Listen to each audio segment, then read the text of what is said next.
Hello, welcome to सत्य ज्ञान academy. Online class में आप सबका स्वागत है। तो आज हम लोग बहुत ही इंटरेस्टिंग चैप्टर्स क्लास 11th का बायोलॉजी का पहला चैप्टर्स दी लिविंग वर्ड। इस चैप्टर्स में हम लोग लाइफ के बारे में पढ़ेंगे।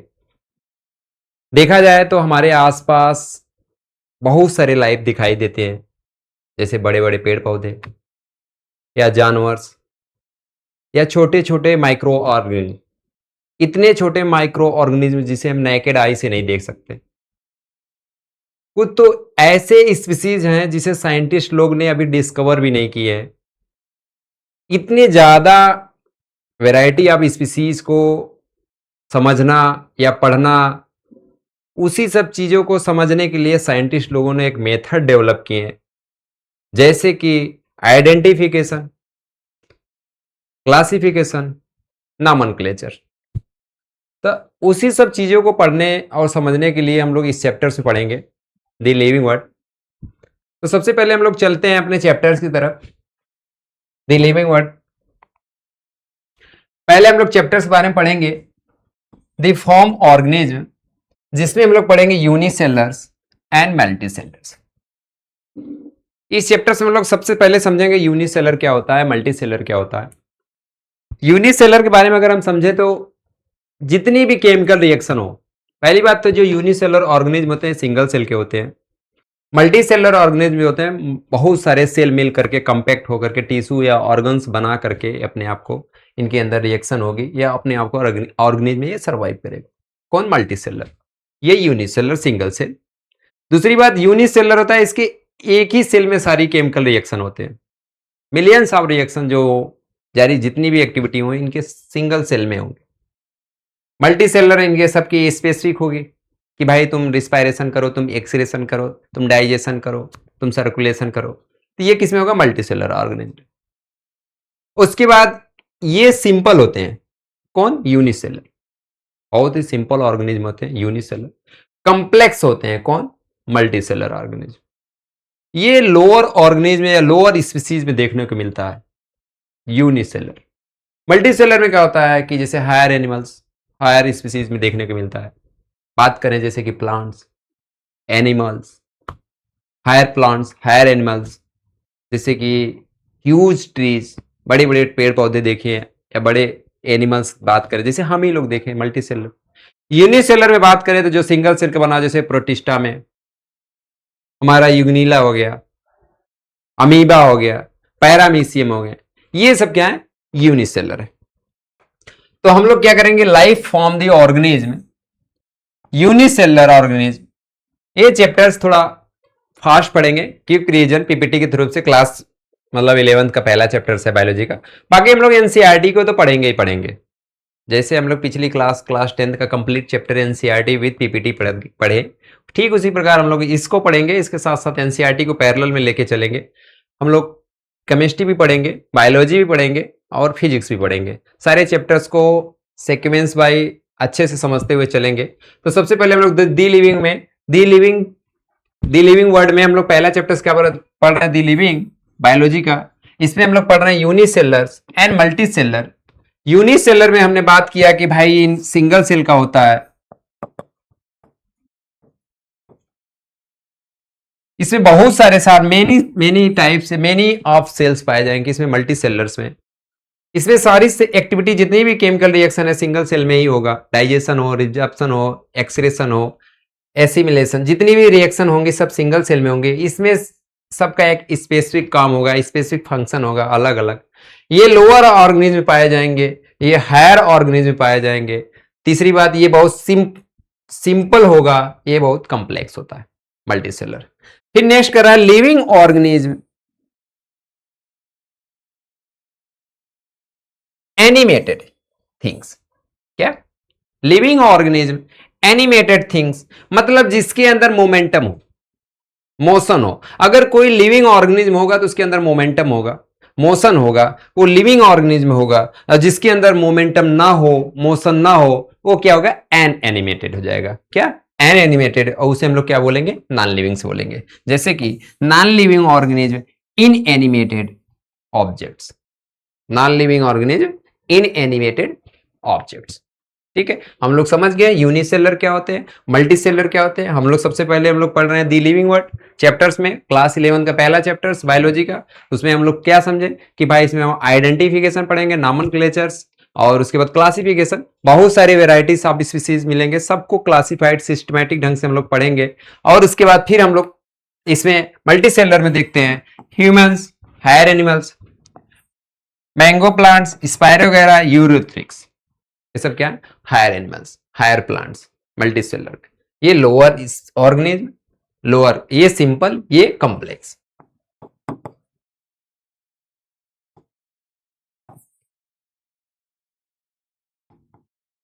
Complex organism, simple organism. ठीक है, next characteristic of living things. Living होंगे जो जो ऑर्गेनिज्म हैं उनके कुछ कैरेक्टर्स होंगे, उन्हीं के बारे में बता रहा है कि अगर जो लिविंग होंगे तो उनके ये कैरेक्टर्स होंगे। पहला तो ग्रोथ करेगा, अब नंबर ऑफ सेल बढ़ा रहा है कि रिप्रोड्यूस कर रहा है, रिप्रोडक्शन के थ्रू बढ़ा रहा है, ये देखेंगे हम लोग, नंबर ऑफ ग्रोथ। दूसरा रिप्रोडक्शन, अगर कोई लिविंग होगा तो रिप्रोडक्शन करेगा। पहला क्या, कोई अगर लिविंग है तो ग्रोथ करेगा। दूसरी बात, अगर कोई लिविंग है तो रिप्रोडक्शन करेगा, अपने जैसे प्रोजेनी, अपने जैसे ऑफस्प्रिंग, अपने जैसे संतान प्रोड्यूस करेगा। तीसरा मेटाबॉलिज्म, अगर कोई लिविंग है तो उसके अंदर मेटाबॉलिज्म होगा, मतलब जितनी भी रिएक्शन है उसके अंदर चलेगी, केमिकल रिएक्शन होंगे तो जो ऑर्गेनिज्म होगा। फोर्थ कह रहा है सेलुलर ऑर्गेनाइजेशन, अगर कोई लिविंग ऑर्गेनिज्म बना होगा तो किसी न किसी सेल का बना होगा, सिंगल सेल हो या मेन मल्टीपल सेल का बना होगा, तो क्या होगा, किसी न किसी सेल से बना होगा, तो सेलुलर ऑर्गेनाइजेशन उसके अंदर होगा। फिफ्थ कह रहा है कि कॉन्शियसनेस, कॉन्शियसनेस मतलब उसके अंदर चेतना होगा।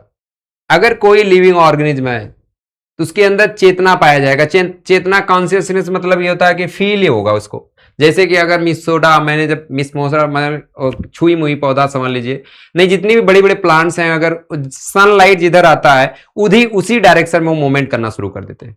या हम ही है, मान लीजिए कि अगर उधर से हम तो मान लीजिए सेल्फ कॉन्शियसनेस में आ जाते हैं ह्यूमंस में, लेकिन अगर जितने भी ऑर्गेनिज्म अगर लिविंग होंगे उनके अंदर कॉन्शियसनेस होगा, चेतनाएं होंगी, वो फील कर पाएंगे, समझ पाएंगे चीजों को, तो क्या होगा, अगर लिविंग होगा उनके अंदर क्या होगा, कॉन्शियसनेस होगा। सिक्स का लाइफ स्पैन होगा, उनकी कुछ कुछ लाइफ स्पैन होगा कि भाई ये समय पे इन्होंने बर्थ किए, इसके बाद इन्होंने इतना डेड हुए, तो उनके बीच की जो टाइम ड्यूरेशन था ये होगा उनके अंदर क्या, लाइफ स्पैन। सेवेंथ, उनके अंदर कुछ ना कुछ वेरिएशन होगा, म्यूटेशन होगा, वेरिएशन होगा, चेंजेज आएंगे, रजिस्टिविटी होगी उनके अंदर, अगर कोई लिविंग ऑर्गेनिज्म होंगे, ये उनके लिविंग ऑर्गेनिज्म है। इंटरेक्शन, एक दूसरे को इंटरेक्ट करेंगे, इंटरेक्शन प्रॉपर्टीज पाएंगे, जैसे बहुत सारे सेल मिलकर के टिश्यू मिलेंगे, एटम्स, इलेक्ट्रॉन, प्रोटॉन, न्यूट्रॉन्स मिलकर के, एटम्स मिलकर के कॉन्स्टिट्यूट सेल बनाएंगे, सेल मिलकर के टिश्यू बनाएंगे, टिश्यू कंपैक्ट होकर के ऑर्गन्स बनाएंगे, तो उनके अंदर क्या पाई जाएगी, इंटरेक्शन प्रॉपर्टीज पाएगी। होमियोस्टेटिस मतलब क्या होता है कि उनके अंदर जो टेम्परेचर होगा, इंटरनल टेम्परेचर, एक्सटर्नल टेम्परेचर, ये सब चीजें अपने आप को मेंटेन करेंगे, अपने रिएक्शन को, अपने आप को सर्वाइव करने के लिए। कौन, अगर कोई लिविंग होगा तो। नेक्स्ट 10 पॉइंट करा कि उसके अंदर मोमेंट होगा। आप बोलोगे सर मोमेंट, प्लांट में तो मैंने मोमेंट नहीं देखा, मोमेंट मतलब एक जगह दूसरी जगह चले जाना। प्लांट्स भी सन की डायरेक्शन में ही तो मूवमेंट कर रहे हैं, जिधर उनकी फोटोसिंथेसिस होगा, फोटोट्रॉपिक हो, पिगमेंट्स होगा, जिधर सनलाइट आएगी उसी डायरेक्शन में मूवमेंट करेंगे, तो मूवमेंट तो भी कर रहे हैं। अभी कोई छोटा छोटा पौधा यहाँ लगा दिए, धीरे धीरे देखिए वहां पहुंच जा रहा, मतलब एक जगह से दूसरी जगह पहुंच रहा है कि नहीं, मूवमेंट हो गया। हम तो एनिमल्स हो गए, एनिमल्स जितने हो गए उनको टच करोगे एक जगह दूसरी जगह, अपने आपको प्रोटेक्ट करने के लिए, बचाव करने के लिए प्लेस को चेंज कर देंगे। तो लिविंग होगा तो उसके अंदर क्या हो जाएगा, मोमेंटम। तो ये हो गया कैरेक्टरिस्टिक ऑफ लिविंग थिंग्स। उनके अंदर ग्रोथ होगा, रिप्रोडक्शन होगा, मेटाबॉलिज्म होगा, सेलुलर ऑर्गेनाइजेशन, कॉन्शियसनेस होगा, लाइफ स्पैन होगा, वेरिएशन होगा, इंटरेक्शन होगा, होमोस्टैटिस होगा, मोमेंटम होगा। अब हम लोग एक एक करके, क्योंकि हमें लोग लिविंग के बारे में ही पढ़ना है कि भाई लाइफ जिंदा है, और लाइफ के बारे में जब पढ़ेंगे तो ये सारे प्रॉपर्टीज उनके अंदर दिखनी चाहिए, और हम लोग एक एक करके पढ़ेंगे इनको। कितना, ये 10 स्टेप्स को। अगर एनसीईआरटी की बात किया जाए तो जिसमें बात करती है कि अगर इस डिटेल में जाएंगे तो उसमें बोला है कि कौन डिफाइनिंग प्रॉपर्टीज है, कौन डिफाइनिंग प्रॉपर्टीज नहीं है लिविंग थिंग का। तो अगर उसमें देखा जाए तो रिप्रोडक्शन और ग्रोथ नॉन डिफाइनिंग प्रॉपर्टीज में, ये सब तो नीचे के नहीं 6 हैं, जिसमें मेटाबॉलिज्म है डिफाइनिंग प्रॉपर्टीज, सेलुलर ऑर्गेनाइजेशन है, कॉन्शियसनेस है, उसके बाद क्या हो गया कि इंटरेक्शन है, इंटरेक्शन एक दूसरे के इंटरेक्ट करके सेल सेल, टिश्यू टिश्यू से क्या हो रहा है, ऑर्गन से ऑर्गेनिज्म बन रहा है। तो ये एनसीईआरटी बोलती है, वहां पे जो हम लोग मेंशन किए कौन डिफाइनिंग प्रॉपर्टीज है, कौन नॉन डिफाइनिंग है। लेकिन हम लोग इसमें क्या हुआ, पूरे डिटेल को हम लोग 10 पॉइंट्स को पढ़ेंगे एक एक करके। तो सबसे पहले हम लोग पढ़ते हैं ग्रोथ को। क्या growth? All living organism can grow. अगर लिविंग ऑर्गेनिज्म होगा तो वो ग्रोथ करेगा। अब कैसे करेगा? इंक्रीज इन मास या increase in number of cells. या तो अपनी सेल्स बढ़ाएगा, नंबर ऑफ सेल्स मतलब 1 से 2, 2 से 4, 4 से 8 इंक्रीज हो रहा है, नंबर ऑफ सेल बढ़ रहा, नंबर ऑफ सेल काउंट हो रहा है, तो भाई मास बढ़ेगा, मास बढ़ रहा है तो स्वाभाविक सी बात है ग्रोथ हो। या तो अभी कोई था उसका वेट 5 केजी था, फिर 50 केजी हो गया, मान लीजिए 10 केजी हो गया, मास बढ़ा, मास बढ़ा मतलब ग्रोथ हुआ कि नहीं? साइज बढ़ेगी, साइज बढ़ी मतलब ग्रोथ हुई। तो कह रहा है कि अगर कोई भी लिविंग ऑर्गेनिज्म होगा तो ग्रो करेगा। और हमारे यहाँ जो अर्थ में स्पीसीज पाए जाते हैं 1.7 से 1. कितना 8 मिलियन मतलब 17 से 18 लाख स्पीसीज पाए जाते हैं। ठीक है। नेक्स्ट, टू मतलब ट्विंग करेक्टर ऑफ ग्रोथ। जो ग्रोथ होगा उसको ट्विंग करेक्टर्स हैं। पहला क्या? इंक्रीज इन मास। अगर कोई भी लिविंग होगा तो ग्रोथ करेगा, ग्रोथ ट्विंग करेक्टर्स है। और ट्विंग करेक्टर्स मतलब या तो उसकी मास बढ़ेंगे, जो मैंने अभी बात किया कि भाई 10 से 20, 20 से 25, 20 25 से 30, 35 40 ऐसे हो रहा। या increase in number of cells, increase in number of cells या नंबर। तो वही 1 से 2, 2 से 4, 4 से 8 ग्रोथ हो रहा है कि नहीं? हो रहा है। फिर नेक्स्ट मेरा all multicellular organism grow by cell division यानी माइटोसिस। जितने मल्टी सेलुलर ऑर्गेनिज्म होंगे वो ग्रोथ करेंगे। और कैसे करेंगे? माइटोसिस के थ्रू। माइटोसिस मतलब कि 1 से 2, 2 से 4, 4 से 8, 8 से 16, 16 से 32, 32 से 64, 64 128, उसी हिसाब से यहां 128 डबल हो जाए। कह रहा है all multi cellular organism grow by cell division, किससे? माइटोसिस। समसूत्री माइटोसिस थ्रू। जैसे मम्मी का गैमेट्स, पापा का gametes, mummy mother's gametes ovum, father gametes क्या? स्पर्म, ये दोनों फ्यूजन करके फर्टिलाइज करके क्या बनाएंगे? जाइगोट्स बनाए। और जाइगोट्स क्या हुआ? ये माइटोसिस किया और माइटोसिस करके क्या करा कि सेल बनाया, जैसे कि ब्लास्टोमिया, ब्लास्टुल्ला, गैस्टुल्ला, मारुल्ला। फिर वहां से जाकर के 16 सेल बना, फिर 16 से 32 सेल, फिर वहां से 64, 60 से 128, फिर उसके बाद 10 की पावर 13 सेल्स, मतलब एक ऑर्गेनिज्म बन गया। तो एक ही से मल्टी सेलर ऑर्गेनिज्म। और यूनिसेलर में कहा था एक ही सिंगल सेल्स। ठीक है। फिर कह रहे हैं मल्टी सेलर ऑर्गेनिज्म। क्या मल्टी सेलर ऑर्गेनिज्म? देखिए ये क्विक रीजन है, तो हम लोग कोशिश करेंगे कि एक बार बस क्विक करें माइंड्स में। बाकी एनसीईआरटीज को लाइन बाय लाइन हम लोग समझेंगे और पढ़ाया भी हूं मैं, लेकिन हम लोग फिर से एनसीईआरटीज को पढ़ेंगे। तो हम लोग एक बार समझ लेते हैं क्योंकि एग्जाम पास में आ रहा है।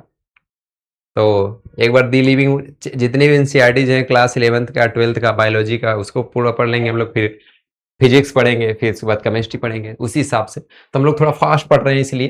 तो सबसे पहले हम लोग क्या करें? Multi cellular organism. Multi cellular organism देखिए जैसे कि हायर प्लांट्स, हायर एनिमल्स। जो हायर प्लांट्स या हायर एनिमल्स होंगे मल्टी सेलुलर ऑर्गेनिज्म होंगे। अब बात यहां पे आता है ग्रोथ का। अभी हम लोग मल्टी सेलुलर यूनिसेलुलर नहीं पढ़ रहे हैं, हम लोग मल्टी सेलुलर ऑर्गेनिज्म ग्रोथ। अब यहां पे जो होता है, प्लांट्स होते हैं ये हमेशा ग्रोथ करेंगे, लाइफ टाइम ग्रोथ करते जाएंगे। इनकी क्या एक्सटर्न मतलब कि लेटरल ग्रोथ, वर्टिकल ग्रोथ, इनके सैम साइड में ब्रांचेज सब ग्रोथ हो रहे हैं सूट एपिकल मेरिस्टेमेटिक ग्रोथ की वजह। क्यों? क्योंकि इनके अंदर मेरिस्टेमेटिक पाया जाए। किसके अंदर? प्लांट्स के अंदर।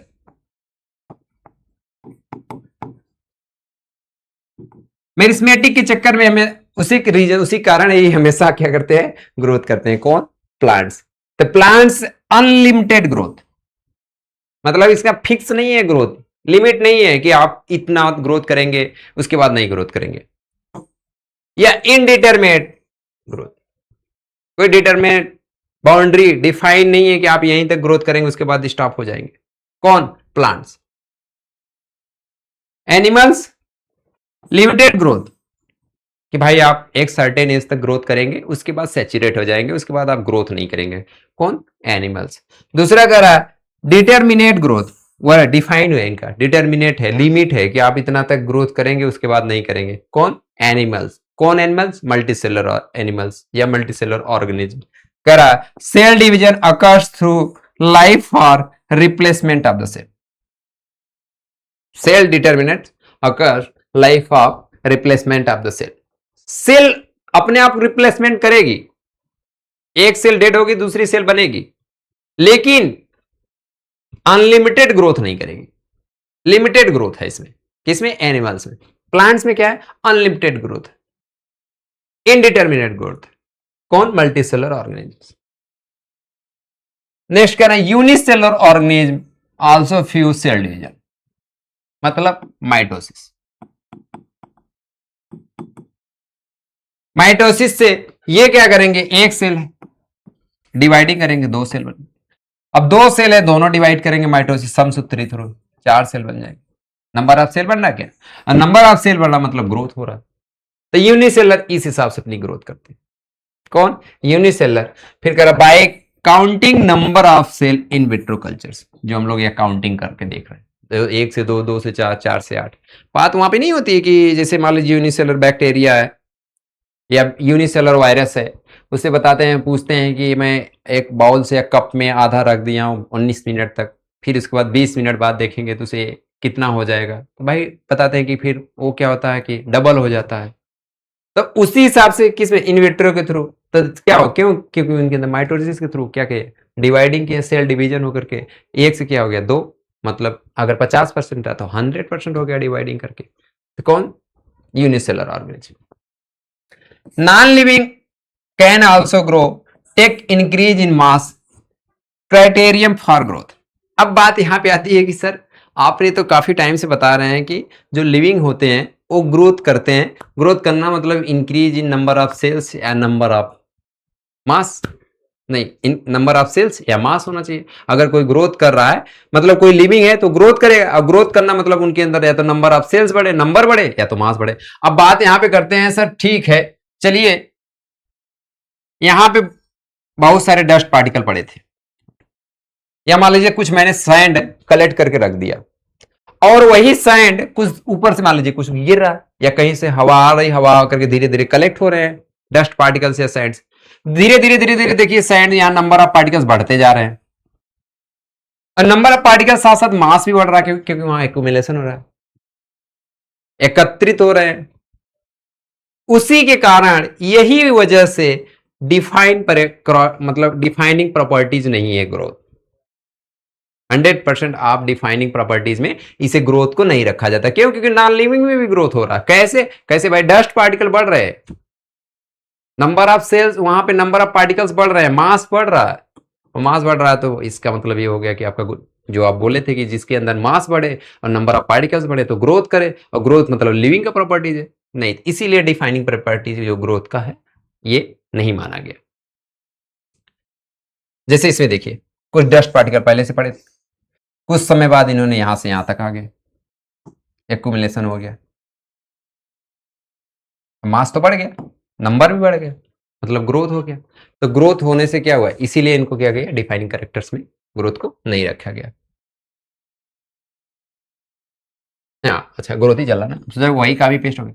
ग्रोथ, ग्रोथ जो होता है लिविंग, जो लिविंग होते हैं उनके अंदर इंस्ट्रिक्टिंग ग्रोथ होता है। इंस्ट्रिंग मतलब इंटरनल ग्रोथ होता है।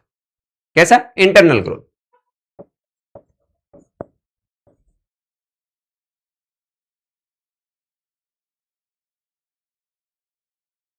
जो नॉन लिविंग होते हैं एक्सट्रिंसिक ग्रोथ। कैसा? Extrinsic growth by accumulation materials of surface. वही जो अभी बात हुई थी यहां पे, accumulation of material of surface. कहां? इंटरनल नहीं हो रहा है, एक्सटर्नल हो रहा है, बाहर। लेकिन जो लिविंग है इनके अंदर इंटरनल ग्रोथ हो रहा है। जैसे यहां देखिए इंटरनल माइटोसिस हो रहा है, 1 से 2, 2 से 4, 4 से 8 हो रहा है। किसमें? लिविंग में। किसमें? इंटरेस्टिक में। एक्सट्रिंसिक में क्या होता है? External growth by accumulation of material surface. यहां भी बात एक आती है इंपॉर्टेंट, लिविंग अगर डेड हो गया, मतलब डेड हो गया, नॉन लिविंग हो गया। अगर कोई ऑर्गेनिज्म लिविंग था उसके बाद नॉन लिविंग हो गया तो ग्रोथ कभी नहीं करेगा, नॉट ग्रोथ। डिकम्पोज हो जाएगा, डिकम्पोज होकर धीरे धीरे मिल जाएगा मिट्टी में मिनरल न्यूट्रिशन। जो डेड लिविंग थे, लिविंग होने के बाद उन्हें डेड हुए, नॉन लिविंग हुए, फिर डेड होने के बाद वो ग्रोथ नहीं करेंगे। लेकिन इस कंसेप्ट से देखा जाए तो जो नॉन लिविंग पहले से है ये क्या होंगे, ये तो ग्रोथ कर ही रहे हैं। क्यों? क्योंकि इक्विमुलेशन ऑफ सरफेस पे इनके क्या हो रहा है, एक्युमुलेशन ऑफ मटेरियल्स हो रहा है। किसके? इनके सरफेस पे। तो बात यहाँ पे आई कि लिविंग क्या होते हैं, नॉन लिविंग क्या होते हैं। लिविंग जो होता है इंटरनल ग्रोथ होता है, नॉन लिविंग जो होता है एक्सटर्नल ग्रोथ होता है। Accumulation of material in surface पे, इंटरनल ग्रोथ होता है इनके अंदर। और दूसरी बात, नेक्स्ट पॉइंट इन्होंने क्या किया, जो लिविंग ऑर्गेनिज्म होते हैं अगर वो डेड हो गए, डेड होने के बाद वो क्या करते हैं, ग्रोथ नहीं करते हैं। ठीक है, ग्रोथ के बारे में हम लोग कई पॉइंट्स पढ़ चुके हैं। पहला पॉइंट हम लोग कहाँ पढ़े कि ग्रोथ जो होता है, यहां से देखे थे सबसे पहले, ऑल यूनिसेलुलर ऑर्गेनिज्म क्या होता है, ग्रो करेंगे किससे, यूनिसेलर हो या मल्टीसेलर हो, माइटोसिस के थ्रू। फिर हम लोग देखें मल्टीसेलर ऑर्गेनिज्म, प्लांट्स हैं, एनिमल्स। प्लांट्स में इनका अनलिमिटेड, मतलब इनकी फिक्स नहीं है, कोई लिमिट नहीं है, अनलिमिटेड ग्रोथ करेंगे। इनमें लिमिटेड ग्रोथ होता है, क्यों? क्योंकि इनके अंदर अनलिमिटेड, इनके अंदर मेरिस्टेम पाया जाता है, किसके अंदर, प्लांट्स के अंदर। फिर हम लोग देखा यूनिसेलर ऑर्गेनिज्म कैसे अपना एक सिंगल सेल कैसे सेल बढ़ा रहा है, माइटोसिस के थ्रू 1 से 2, 2 से 4, 4 से 8 नंबर ऑफ सेल बढ़ा रहा है, नंबर ऑफ सेल बढ़ा रहा है मतलब ग्रो कर रहा है। कुछ ऐसे हैं कि इन विट्रो कल्चर में हमने देखा नॉन लिविंग कैरेक्टर्स जो है उसे हम ग्रोथ को हम डिफाइनिंग कैरेक्टर्स नहीं बता सकते हैं कि भाई जो ग्रोथ करेगा वो लिविंग में रखा जाएगा। क्यों? क्योंकि हमने यहां देखा accumulation of material in surface हो रहा है, इसी वजह से हमने इसको डिफाइनिंग कैरेक्टर्स में ग्रोथ को नहीं रखा। फिर उसके बाद हम लोग देखा कि ग्रोथ जो होता है लिविंग में इंट्रिंसिक ग्रोथ कर रहा है, नॉन लिविंग जो है इसमें एक्सट्रिंसिक ग्रोथ कर रहा है। उसके बाद इसमें जो रहा इंटरनल ग्रोथ है, इसमें एक्सटर्नल ग्रोथ है। जो डेड हो जाएगा, लिविंग से अगर डेड हो रहा तो कभी ग्रोथ नहीं करेगा।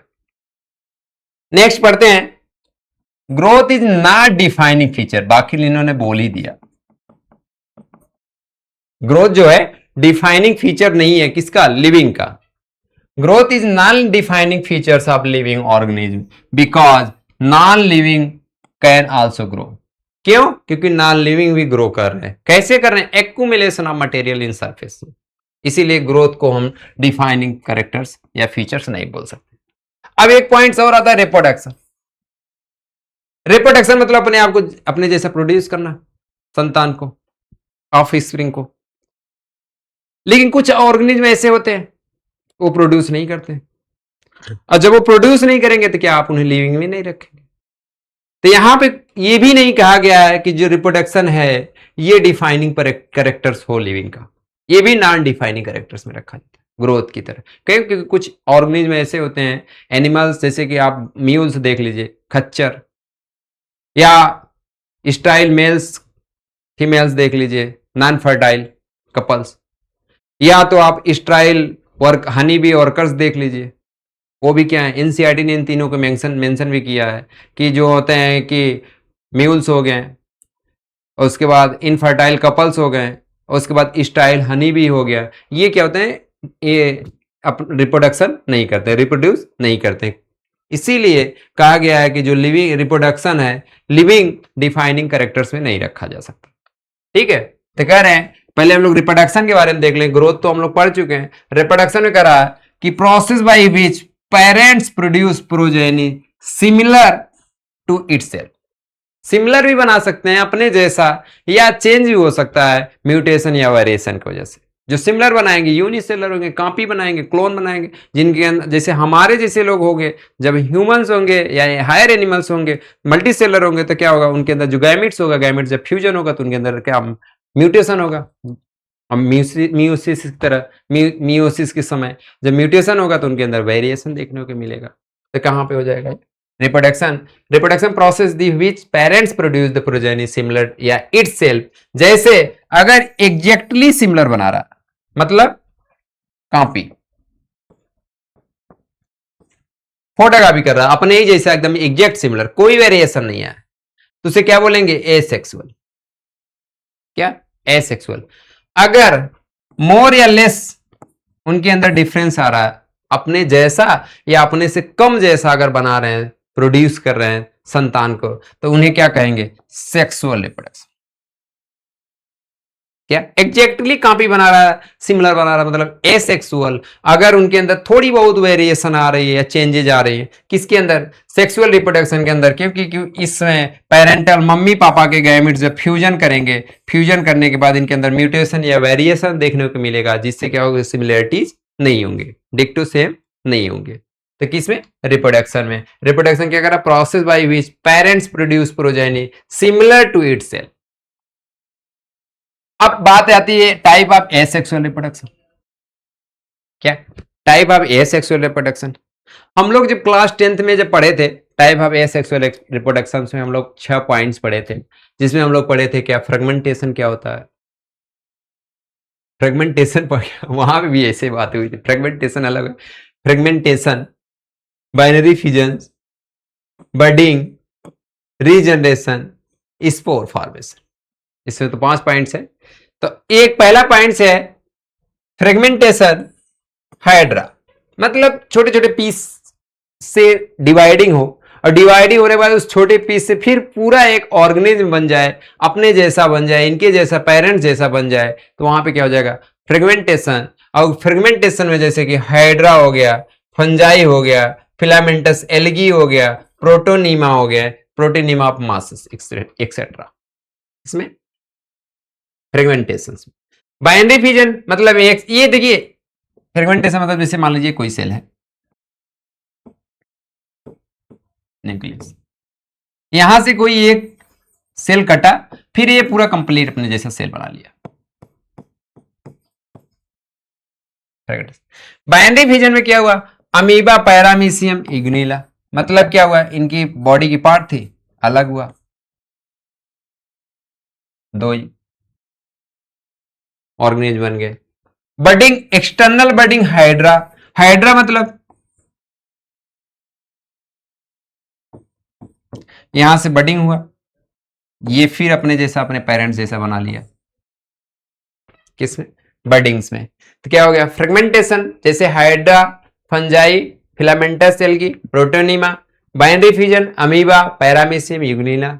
फिर उस, ये क्या है, एसेक्सुअल है। एसेक्सुअल मतलब क्या, इसमें 2 गैमेट्स इन्वॉल्व हो रहा है क्या, एसेक्सुअल ही पहले समझ लें, जिसमें 2 गैमेट्स या पेरेंटल गैमेट्स इन्वॉल्व ना हो, ये एसेक्सुअल हो गया।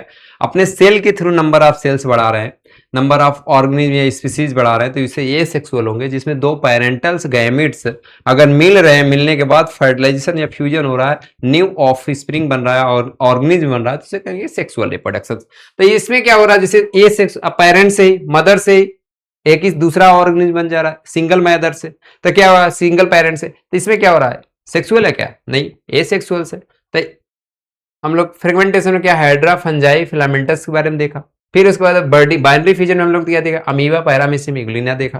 फिर हम लोग बडिंग में देखा, external budding of hydra is the internal budding of the in Spongilla fresh water.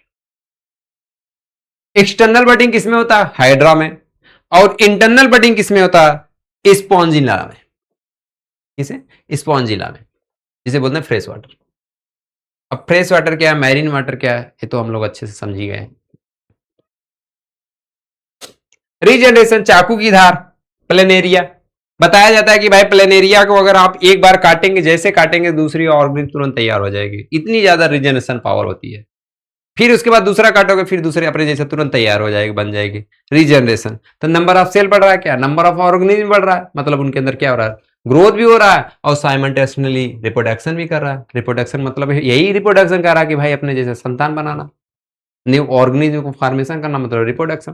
तो इनके जैसे संतान भी बन जाए, ऑर्गेनिज्म बन जाए, ऑफ स्प्रिंग बन रहा है। और दूसरी बात क्या, नंबर ऑफ सेल बढ़ रहा है, मतलब ग्रोथ भी हो रहा है, रिप्रोडक्शन भी हो रहा है। स्पोर फॉर्मेशन, फंजाई एल्गी, ये भी स्पोर फॉर्मेशन करके क्या करेंगे, अपने जैसे ऑफ स्प्रिंग का फॉर्मेशन करेंगे। कौन, फंजाई एंड एल्गी। ये हमारे कौन से, एसेक्सुअल, सिंगल पेरेंट्स से न्यू ऑर्गेनिज्म का तैयार हो रहा था, प्रोड्यूस हो रहा था, बन रहा था, तो वहां पे क्या हो रहा था, asexual reproduction, single parents.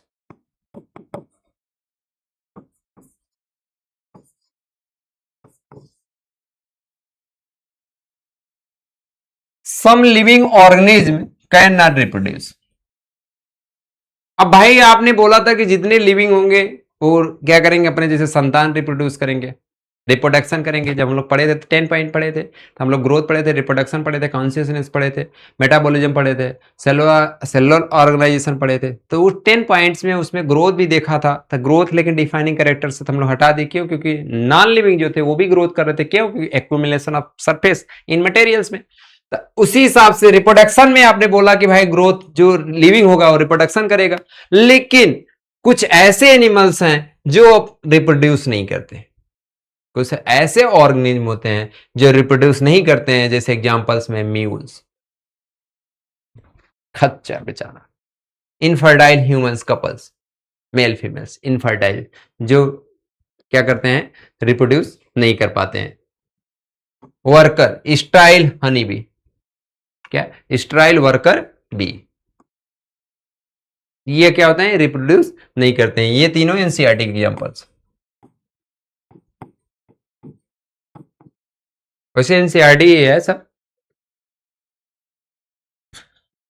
No non living objects can reproduce या replicate by itself.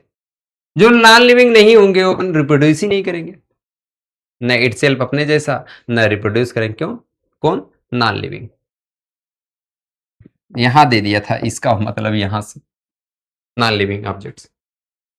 Reproduction is not the defining features, जो आपने अभी इसके पहले यहां भी बोले थे ये बात कि growth is not defining features of living organism. ठीक उसी प्रकार यहां पे ये भी हुआ कि reproduction is not defining feature of living.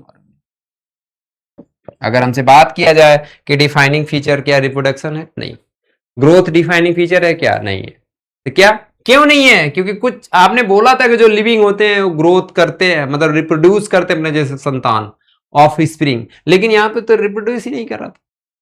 कौन? Mules, infertile couples, style worker बीज। तो क्या इन्हें हम अब नॉन लिविंग समझेंगे? तो इसीलिए डिफाइनिंग प्रॉपर्टीज नहीं है। कौन? रिप्रोडक्शन। फिर कह रहे because some living organism can not be reproduce.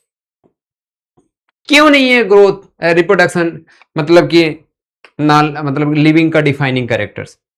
क्योंकि कुछ लिविंग ऑर्गेनिज्म ऐसे हैं जो रिप्रोड्यूस नहीं कर रहे हैं ऑफ स्प्रिंग या ऑर्गेनिज्म, इसीलिए हम डिफाइनिंग कैरेक्टर्स नहीं समझ सकते। किसे? रिप्रोडक्शन को।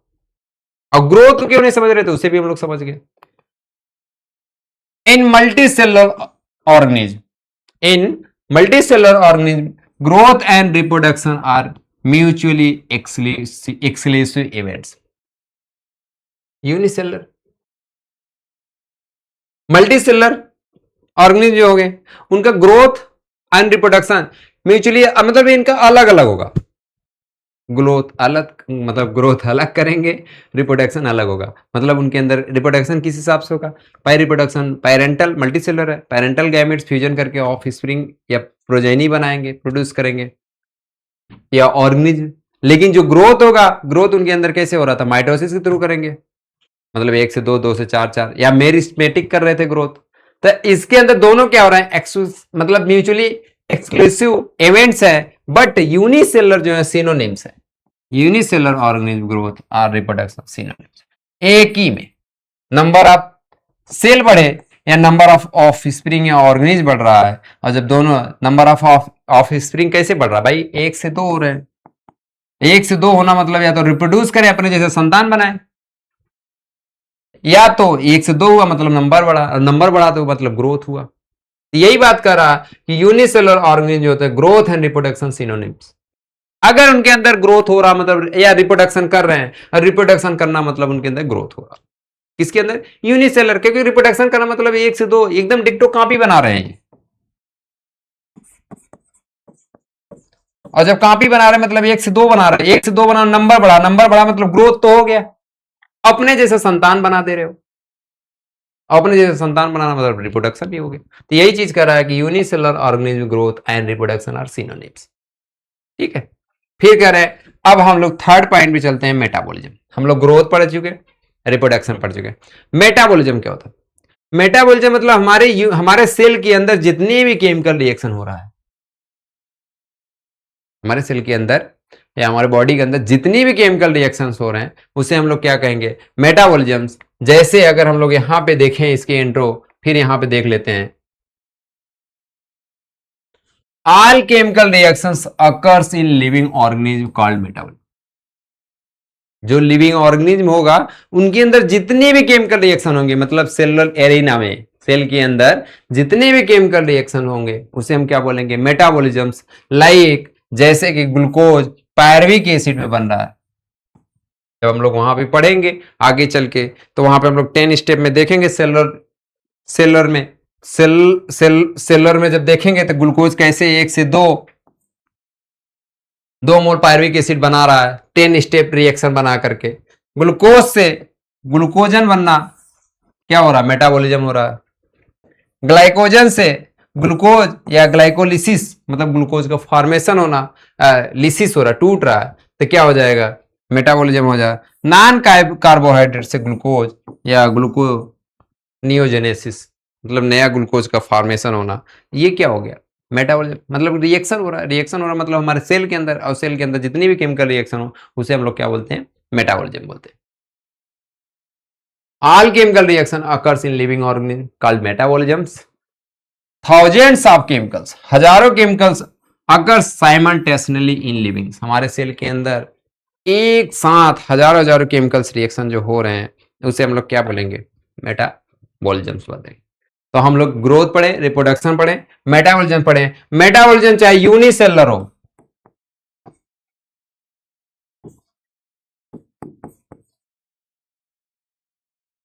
चाहे मल्टीसेलुलर हो, चाहे प्रोकैरियोट्स हो या यूकैरियोट्स हो, सब में होगा मेटाबॉलिज्म। ये नहीं है कि सर मल्टी सेलर होंगे तो उनके अंदर स्पेसिफिक फंक्शन होगा तो वही मेटाबॉलिज्म उन्हीं के अंदर होगा, केमिकल रिएक्शन होंगे। यूनिसेलुलर के एक सेल के अंदर भी सारी रिएक्शन होगा, वो भी तो एब्जॉर्प्शन कर रहा है, वो भी तो एसिमिलेशन कर रहा है, वो भी तो एक्सक्रीशन कर रहा है, वो भी डाइजेशन कर रहा है, तो क्या सिंगल सेल, तो अब उनके अंदर तो केमिकल रिएक्शन हो रहा है, और जब केमिकल रिएक्शन होगा तो मतलब क्या होगा, उनके अंदर मेटाबॉलिज्म हो रहा है। यही चीज कर रहा है कि thousands of chemical reaction occur the simultaneously in living things, जैसे उसमें सारे ऑर्गेनिज्म, जैसे लिविंग ऑर्गेनिज्म कोई भी हो, चाहे यूनिसेलुलर हो चाहे मल्टी सेलुलर, उनके अंदर क्या होगा, मेटाबॉलिज्म होगा। जैसे कि प्रोकैरियोट्स या eukaryotes, unicellular and multicellular. Prokaryotes eukaryotes के बारे में हम लोग पढ़ा दिए थे अच्छे से, और उसके बारे में हम लोग बहुत अच्छे से जानते हैं। मल्टीसेलुलर के बारे में अभी हम लोग समझे, यूनिसेलुलर के बारे में हम लोग अभी समझे कि सिंगल सेल के अंदर सारी रिएक्शन हो, सारी प्रोसेस हो, मल्टी सेलर के अंदर सारी रिएक्शन के सारी प्रोसेस हो। ये सिंपल, ये complex. Metabolism is present in all living organism. हाँ, ये डिफाइनिंग कैरेक्टर्स है मेटाबॉलिज्म, कि भाई जो भी लिविंग ऑर्गेनिज्म होगा उसके अंदर मतलब केमिकल रिएक्शन होंगे, उसके अंदर मेटाबॉलिज्म होगा। और मेटाबॉलिज्म होना मतलब कोई भी लिविंग ऑर्गेनिज्म होगा, तो इसे हम डिफाइन कर सकते हैं कि अगर कोई लिविंग है तो उसके अंदर मेटाबॉलिज्म होगा, उनके अंदर केमिकल रिएक्शन होंगे। तो कह रहा है कि metabolism is the present in the all organism या ऑल लिविंग ऑर्गेनिज्म, जितने भी लिविंग ऑर्गेनिज्म है उनके अंदर मेटाबॉलिज्म होगा। जैसे कि प्लांट्स, अभी ये चाहे प्लांट्स यूनिसेलुलर हो चाहे मल्टी सेलुलर हो, इनके अंदर मेटाबॉलिज्म्स होंगे। जैसे एनिमल्स यूनिसेलुलर है या मल्टी सेलुलर है, इनके अंदर मेटाबॉलिज्म होगा। फंजाई, बैक्टीरिया, माइक्रोब्स, इनके अंदर क्या होगा, मेटाबॉलिज्म्स होंगे। Metabolisms not seen the non living objects, ये नॉन लिविंग में मेटाबॉलिज्म्स नहीं होता। किसमें, नॉन लिविंग में मेटाबॉलिज्म्स नहीं होता। किसमें होगा, केवल लिविंग ऑर्गेनिज्म में होगा। किसमें, लिविंग ऑर्गेनिज्म में। फिर नेक्स्ट करा, metabolism is the defining feature of the all living organism. वाह, ये इन्होंने यहां पे अच्छी बात बोली। अभी हम लोग 3 पॉइंट पढ़े हैं। सबसे पहला ग्रोथ पढ़े, ग्रोथ में देखा कि भाई डिफाइनिंग फीचर्स नहीं थे किसके, लिविंग के। फिर मैंने रिप्रोडक्शन पढ़ा, रिप्रोडक्शन में देखा वो भी डिफाइनिंग फीचर नहीं था लिविंग का। लेकिन जब हम लोग थर्ड पॉइंट पढ़े मेटाबॉलिज्म्स, मेटाबॉलिज्म के बारे में जब हम लोग समझे तो बाद में पता चली कि मेटाबॉलिज्म डिफाइनिंग फीचर है किसका, लिविंग थिंग का, living organism without any exception. बिना किसी एक अपवाद के, बिना किसी एक्सेप्शन के हम समझ सकते हैं कि जिसके अंदर अगर मेटाबॉलिज्म हो रहा है तो वो लिविंग होगा, या कोई लिविंग ऑर्गेनिज्म होगा तो उसके अंदर केमिकल रिएक्शन होगा। उसके अंदर मेटाबॉलिज्म होगा। ठीक है, आगे चले। इन विट्रो रिएक्शन, लैब में थोड़ा रिएक्शन करा के देखते हैं। Metabolism reaction in vitro fertilization neither living things not living objects. जो मतलब इन विट्रो टेस्ट ट्यूब में देखेंगे तो हम उसे लिविंग रिएक्शन नहीं कर सकते, लिविंग थिंग ऑब्जेक्ट्स भी नहीं कर सकते। These are not living things but surely living reaction. मतलब अगर इन विट्रो रिएक्शन अगर हम कराएंगे, मेटाबॉलिज्म कराएंगे, तो लिविंग रिएक्शन कर सकते हैं। आप करिएगा भी, मैंने जस्ट इसके पीछे शायद सीक्वेंस से आगे पीछे भी बोल दिया। लेकिन अगर हम किसी मेटाबॉल इन विट्रो में मेटाबॉलिज्म कराएंगे, मतलब मेटाबॉलिज्म मतलब केमिकल रिएक्शन कराएंगे, तो उन्हें हम लिविंग रिएक्शन कर सकते हैं, लेकिन लिविंग थिंग्स नहीं कर सकते। किसमें? In vitros. Cellular organization. अब सेलुलर ऑर्गेनाइजेशन क्या होता है? एक सेल के अंदर बहुत सारी रिएक्शन होना, मतलब सिंगल सेल। अगर सेलुलर ऑर्गेनाइजेशन मतलब अगर सिंगल सेल है तो यूनिसेलर। अगर मल्टीपल से बहुत सारे सेल, मेनी सेल है, या टिश्यू बोल दीजिए कंपैक्ट होके, या ऑर्गन्स, तो क्या हो जाएगा? मल्टी सेलर हो जाएगा। तो सेलुलर ऑर्गेनाइजेशन से अभी तो बात हो रहा है सेलुलर मतलब सिंगल सेल की बात हो रही है, और सिंगल सेल की बात होगी तो एक ही सेल के अंदर ग्लूकोज रिएक्शन क्या पायरुविक एसिड में बना रहा है, ग्लाइकोलिसिस कर रहा है। ईएमपी पाथ जब हम लोग पढ़ेंगे तो वहां पे हम लोग देखे थे 10 स्टेप में, आगे चल के जब हम लोग पढ़ेंगे तो यहाँ पे देखिए सेलुलर ऑर्गेनाइजेशन ग्लूकोज से पायरुविक एसिड बना रहा है। ये किसके अंदर? सेल के अंदर हो रहा। किसके अंदर? सेल के अंदर। साइट ऑफ साइटोप्लाज्म या साइटोसोल। सेलुलर ऑर्गेनिज्म मतलब साइटोप्लाज्म के अंदर ये हो रहा। कौन? ग्लूकोज से पायरुविक एसिड बन रहा। सेल मतलब भाई सेलुलर ऑर्गेनिज्म मतलब तुम लिविंग हो गए, तभी तो तुम सेल के हो गए। कोई ना कोई सिंगल सेल या मल्टीपल सेल के बने होंगे, जहां मल्टीपल सेल के बने होंगे या सिंगल सेल के बने होंगे, सेल बनना मतलब क्या होगा? लिविंग की थिंग की बात हो गई, और लिविंग रिएक्शन या लिविंग बात हो गई। जब लिविंग की बात हुई तो तुम्हारे अंदर कैसे साइटोप्लाज्म होगा, साइटोप्लाज्म के अंदर क्या हो रहा? रिएक्शन हो रहा। कौन सा? सेलुलर रिएक्शन, जैसे कि ग्लूकोज से पायरुविक एसिड, तभी तो मेटाबॉलिज्म हो रहा है, रिएक्शन हो रहा है। तो all living organism are compounds cell and product of cell. मतलब जितने भी लिविंग ऑर्गेनिज्म है वो सेल किन्हीं सिंगल सेल या मेनी ऑफ सेल के मिलके बनाए होंगे। अगर कोई लिविंग ऑर्गेनिज्म है तो सिंगल सेल या मेन मतलब मल्टीपल सेल से मिलकर के ही बना होगा। बात आएगी हमारी तो हम मल्टीपल सेल के बने हुए। लेकिन अगर बात आएगी कि अगर प्रोटिस्टा, यूग्लिना, पैरामीशियम, तो वो क्या? मल्टीपल सेल के बने हुए, सॉरी यूनिसेल, सिंगल सेल के बने। अगर बात करी जाए हायर प्लांट्स एनिमल्स की तो मतलब मल्टी सेल के बने, मल्टीपल सेल के बने। या तो आप यूनिसेलर में यूग्निला, प्रोटिस्टा देखें, अमीबा की बात हो तो यूनिसेलर बने हुए। तो कोई भी अगर लिविंग ऑर्गेनिज्म होगा तो वो सेल का बना ही बनाओ। Cellular organization in the defining feature of living. अगर कोई सिंगल सेल हो या मल्टीपल सेल का या कंपाउंड सेल के मिलके बना होगा, हम उसको डिफाइनिंग फीचर या डिफाइनिंग कैरेक्टर्स में मान सकता हूं कि ये लिविंग ऑर्गेनिज्म है। क्यों? क्योंकि लिविंग होने के लिए आपको सेल चाहिए। अब चाहे एक सेल का हो चाहे बहुत सारे सेल का हो, लेकिन सेल चाहिए। तो यही चीज कर रहा है cellular organization is the defining feature of the living organism. ये भी हो गया। मतलब 4 पॉइंट्स हमने पढ़ा जिसमें से growth and reproduction defining feature नहीं है लिविंग ऑर्गेनिज्म की। उसके बाद हमारा मेटाबॉलिज्म एंड सेलुलर ऑर्गेनाइजेशन, ये क्या है? डिफाइनिंग फीचर हमारे हैं। नेक्स्ट, कॉन्शियसनेस मतलब चेतना। चेतना है, पूतना नहीं है।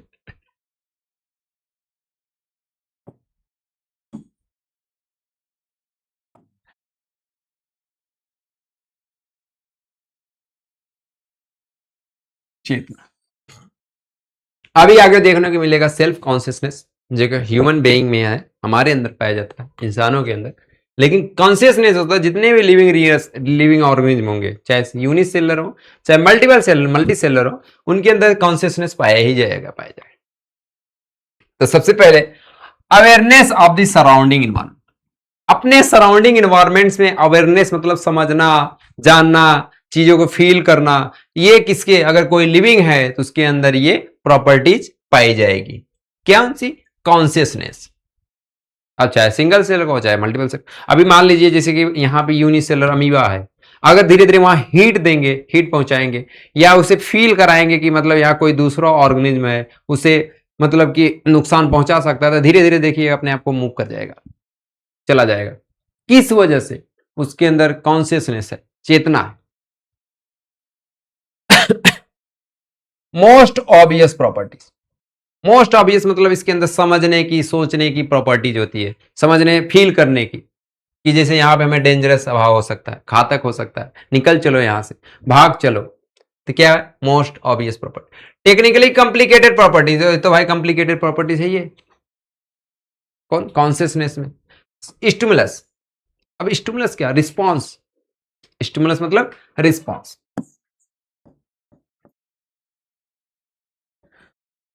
रिस्पॉन्स मतलब तीन प्रकार से हम दे सकते हैं, फिजिकल, केमिकल, बायोलॉजिकल। अब फिजिकल क्या, किसी को टच कराइए फिजिकली या फील कराइए, फिजिकल हो गया। केमिकल मतलब केमिकल रिएक्शन के थ्रू, जैसे फिजिकल में मिस सोडा का, मैंने मिस मोडा का जो हमने एग्जांपल बता रहा, छुई मुई। छुई मुई में क्या होता है? छुई मुई के जैसे हमने फिजिकल टच कराया, अपने आप धीरे धीरे मूव कर गया, हट गया, बंद हो गया। या लाइट, लाइट तो केमिकल में हो जाएगा कि भाई जिधर से केमिकल रिएक्शन के थ्रू जाएगा ना, केमिकल निकालेगा रिएक्शंस में। फिजिकल में रिस्पॉन्स रख दे।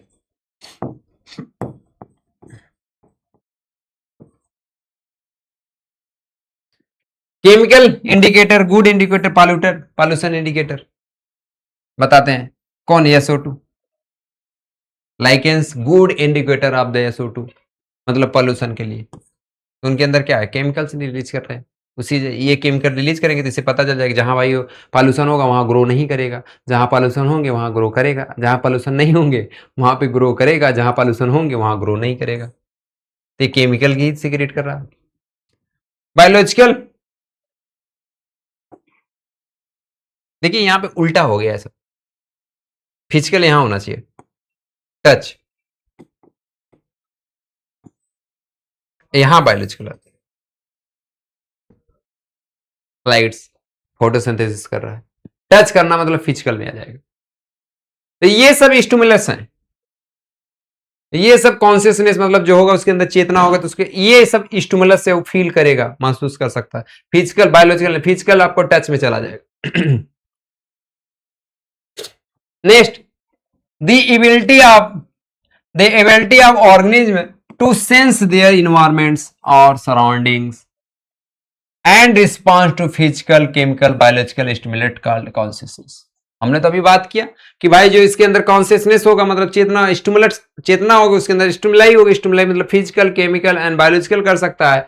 तो वही चीज इन्होंने बात की। फिर कह रहे हैं all organism are aware to the surrounding. ये जो ऑर्गेनिज्म होंगे ये अवेयर करेंगे, समझेंगे चीजों को, अपने सराउंडिंग के बारे में।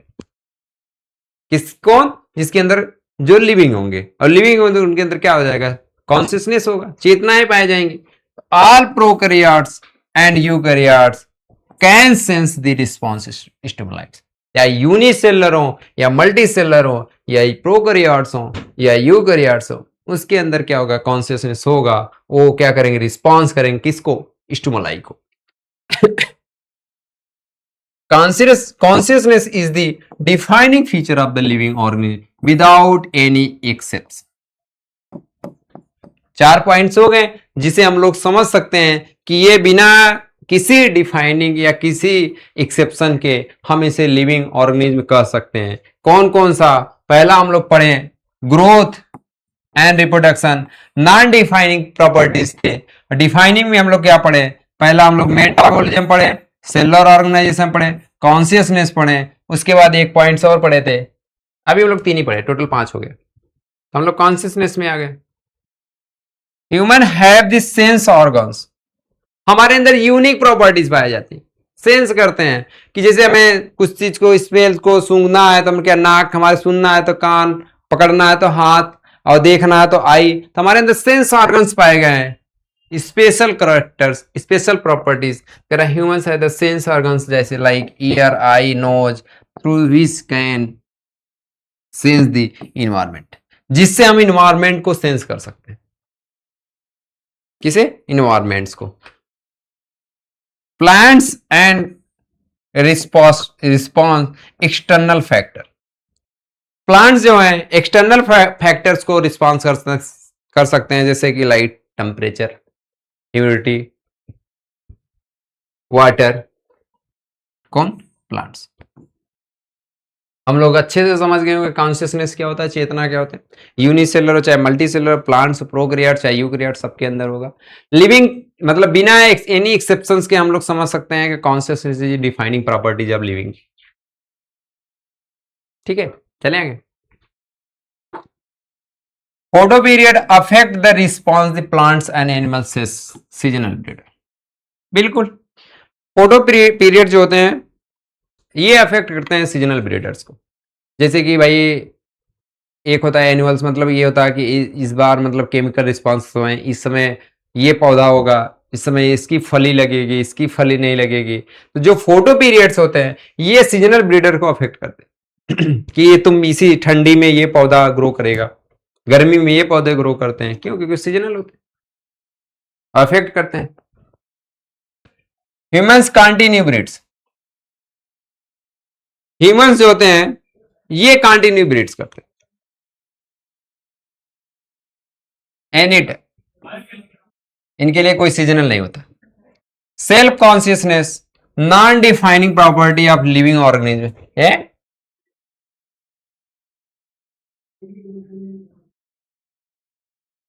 Consciousness defining properties of living organism है, लेकिन सेल्फ कॉन्शियसनेस ये हमारी यूनिक प्रॉपर्टीज है।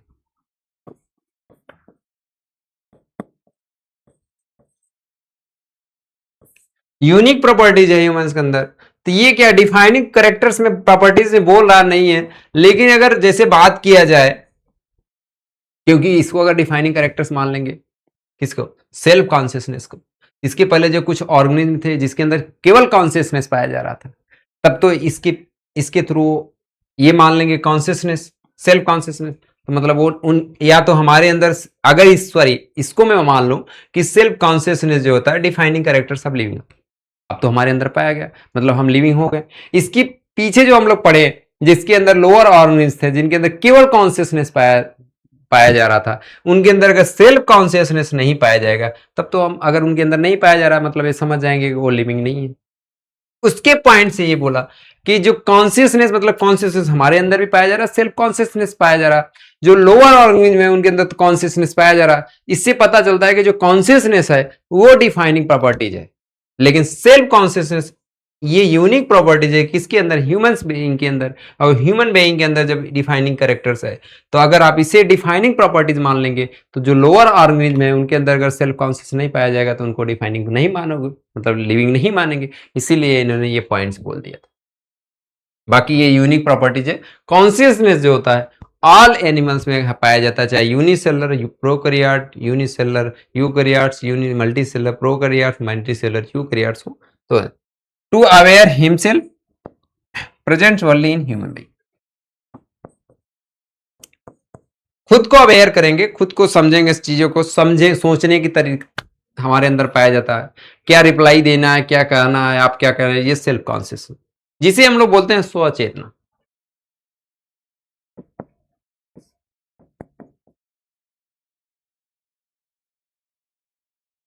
किसके अंदर?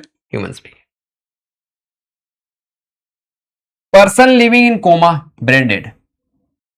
बात ये हमेशा आता है कि अगर पर्सन लिविंग इन कोमा, मतलब कोमा में है, ब्रेन उसके डेड हो गए, heart lungs support by the machine. मतलब अगर पर्सन कोई कोमा में है तो इसका मतलब हो गया कि उसका ब्रेन डेड हो चुका है। अब उसके हार्ट को, ब्रेन को कौन सपोर्ट कर रहा है? मशीन। मतलब मशीन हमारे हार्ट को पंप कर रहा है, हमारे ब्रेन को सोचने समझने का, हमारे ब्रेन को ऑक्सीजन मिल रहा है, रिस्पॉन्स करा रहा है। कौन? Machine. Neither living not living, हम उसे लिविंग नहीं कह सकते। किसको? जो कोमा में।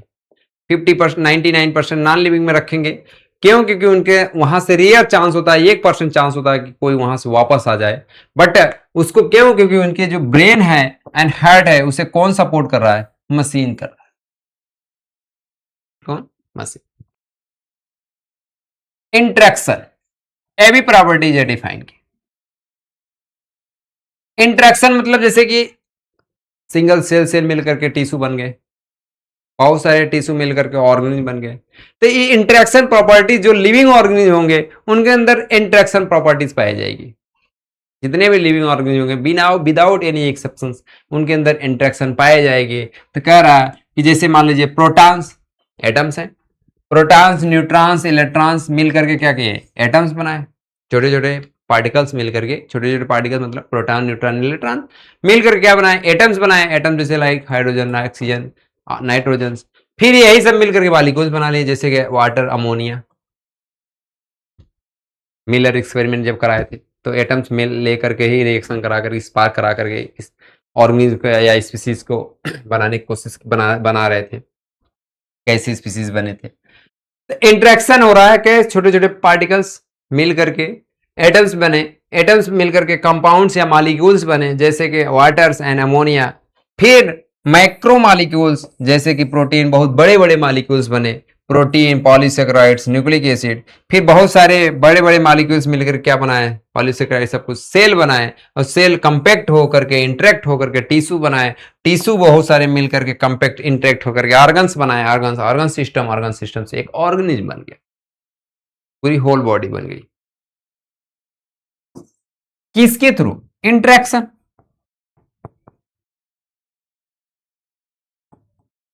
इंटरेक्शन कर रहे हैं एक दूसरे का, इंटरेक्शन, इंटरेक्शन। ठीक है। इंटरेक्शन मतलब प्रोटॉन न्यूट्रॉन इलेक्ट्रॉन पार्टिकल्स मिलकर के एटम, एटम्स मॉलिक्यूल, मॉलिक्यूल से कंपाउंड, कंपाउंड्स मिलकर के मैक्रो मॉलिक्यूल्स। फिर सेल बनने, सेल बनने के बाद क्या हुआ कि और टिश्यू, टिश्यू से ऑर्गेनिज्म, और ऑर्गन सिस्टम, ऑर्गन से ऑर्गन। यहां पे कुछ दिए थे, all living phenomena is due to the underlining interaction. जितने भी लिविंग ऑर्गेनिज्म होंगे उनके अंदर इंटरेक्शन पाया जाएगा विदाउट एनी एक्सेप्शन। मतलब जितने भी लिविंग ऑर्गेनिज्म होंगे उनके अंदर इंटरेक्शन पाया जाएगा। Interaction is the defined property of living organism.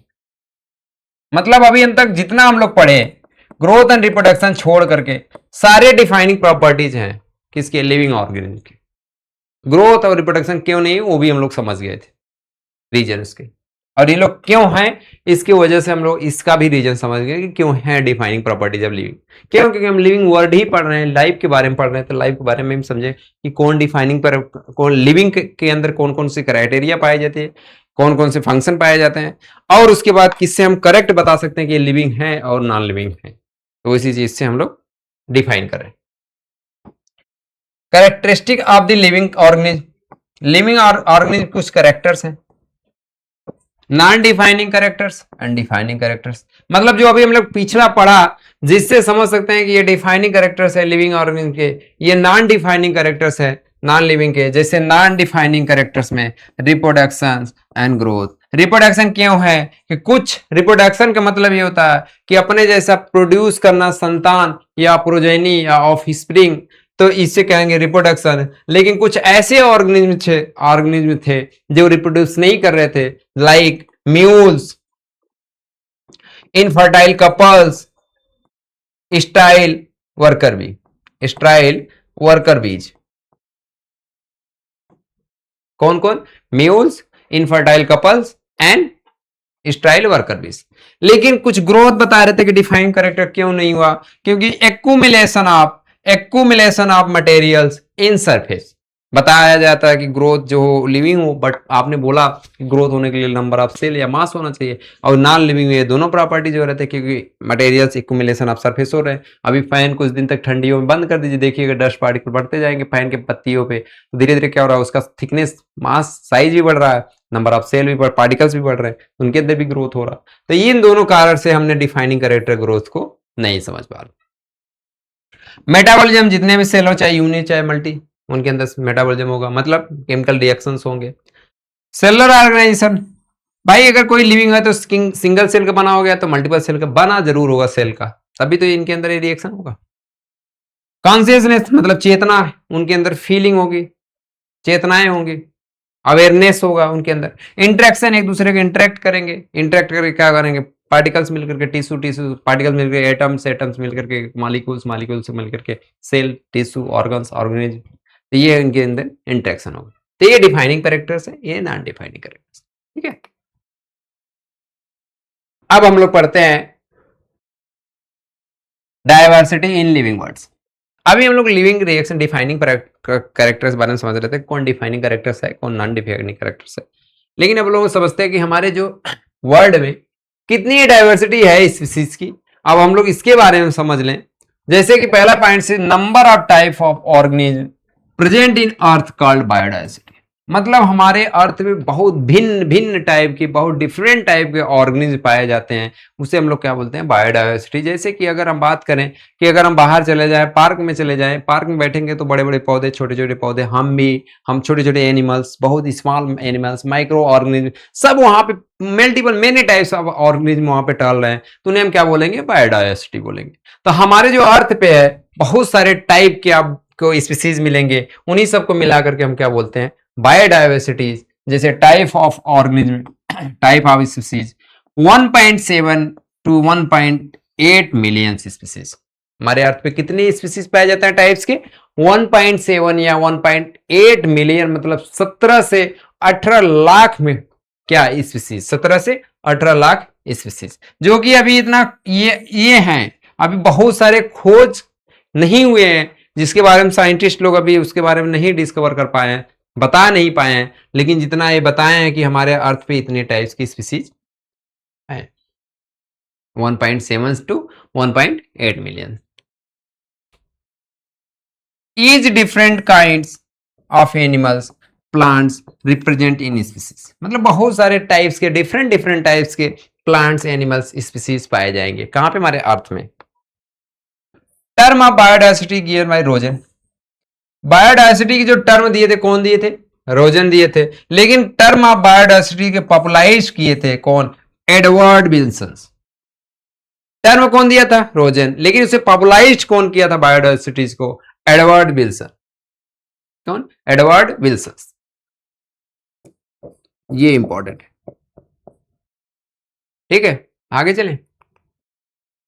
नॉमेनक्लेचर्स, हम लोग सबसे पहले इंट्रो जब दिए थे तो भाई की जो साइंटिस्ट थे, इतनी ज़्यादा variety of diversities of species है, तो उन्हें सही तरीके से समझना और जानना और पढ़ने के लिए क्या करना पड़ेगा, उन्हें क्लासिफाइड किए थे, एक मेथड अपनाए थे जिससे चीज़ें आसान हो जाएं, जिसमें नॉमेनक्लेचर्स, क्लासिफिकेशन, आइडेंटिफिकेशन, बहुत सारे टॉपिक्स हैं, पॉइंट्स हैं, जिसे हम लोग एक एक करके पढ़ेंगे। तो सबसे पहले क्या हो, नॉमेनक्लेचर्स।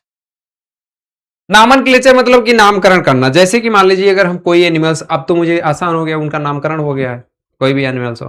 जैसे मान लीजिए कि हमने काकरोच उठाया, तो काकरोच के बारे में हम देख लिया, अगर ये तो इंसेक्ट है, इनके अंदर इतने इतने पैर पाए जा रहे हैं, 3 पेयर्स पाए जा रहे हैं, इनके अंदर सेगमेंट्स हैं, इनके अंदर का ये काइटिन का इनका आउटर सरफेस बना हुआ है, मतलब क्या हुआ, एंटीना पाया जा रहा है। इसका मतलब ये हो गया क्या, कि ये आर्थ्रोपोडा का मेंबर्स है। आर्थ्रोपोडा मतलब ये काकरोच है। तो ये नॉमेनक्लेचर्स हो रहा, क्लासिफाइड करते करते गए तो उनका एक नाम दे दिए, कि जब ये सारे करेक्टर्स मिल जाएंगे तो हम बता देंगे, तो आर्थ्रोपोडा से, आर्थ्रोपोडा मतलब इसके जैसा, तो काकरोच जैसा लग रहा है, तो हम समझ जाएंगे तो काकरोच ही है। तो यहाँ क्या होगा, नॉमेनक्लेचर्स हो गया। क्या, नॉमेनक्लेचर्स। जैसे the process of naming, the process of naming any organism called nomenclatures. कोई भी ऑर्गेनिज्म होगा, उसका जो प्रोसेस है, जो नामकरण है, उसे हम क्या कहेंगे, नाम देने या नाम जो रखा है मैंने, उसे क्या कहेंगे, नॉमेनक्लेचर्स। नेम्स आर 2 टाइप्स, हमेशा 2 टाइप्स के नाम होते हैं, चाहे हमारे हो, चाहे आपको हो, चाहे किसी को। जैसे कि गांव में किसी का नाम कल्लू राम है, मठल्लू राम है, लेकिन अगर प्रोफेशनली देखा जाए तो उनका एक मार्कशीट में देखा जाता है कि स्पेसिफिक नाम है रामलाल, श्यामलाल। तो वो इंटरनेशनल पे देखा जाए, कहीं भी उनकी मार्कशीट जाएगी तो वहां पर रामलाल, श्यामलाल ही पढ़े जाएंगे, ये नहीं होगा कल्लू राम, मठल्लू राम रखा गया है। तो इसी हिसाब से कह रहा है कि किसी के 2 टाइप्स के नाम होंगे, एक लोकल नाम होगा और एक क्या होगा कि वर्ड नाम होगा, जिसे साइंटिफिक नेम बोले जाएंगे। तो उन्हीं हिसाब से name of 2 types local names या कॉमन नेम्स बोलेंगे। दो टाइप्स नेम होंगे, पहला क्या लोकल नेम्स या कॉमन नेम होंगे, दूसरा साइंटिफिक नेम। नामनक्लेचर करेंगे तो दो नाम होंगे, एक घर का नाम होगा बेसिक, एक प्रोफेशनली हाई स्कूल स्कूल का कॉलेज का नाम होगा, तो वहां जाओ साइंटिफिक नेम। जैसे एग्जांपल चाइना रोज। अब चाइना रोज मतलब उनके नॉर्मल देखा जाए तो कहीं गुड़हल है, लेकिन ये चाइना रोज जहां अदर जगह जाएंगे, प्लेस चेंज करेंगे, कंट्री चेंज करेंगे, इनका नाम अलग अलग, स्टेट चेंज कर दीजिए, वहां अलग अलग दूसरे नाम से बताते हैं। लेकिन अगर साइंटिफिक नाम देखा जाए, जैसे चाइना रोज ही देखेंगे, क्या चाइना रोज इनके कुछ कोड है, वैसे पॉइंट्स कहीं और था, नीचे था, यहां पे आ गया है, तो कोई नहीं, हम लोग यहां से पढ़ते हुए चलते हैं। जैसे कह रहे हैं international code of biological nomenclature applicated by both plants and animals. Internet इनके कुछ कोड बनाया गया कि भाई लीफ के ये कोड, ये पौधा है, इसके अंदर कुछ कोड रख दीजिए, डिनोट कर दीजिए कि इनका लीफ ऐसा है, और उसके बाद इनकी ग्रोथ किस हिसाब से हो रही है, तो इनके क्या होता है, इनके हिसाब से कोड बना दिया जाए।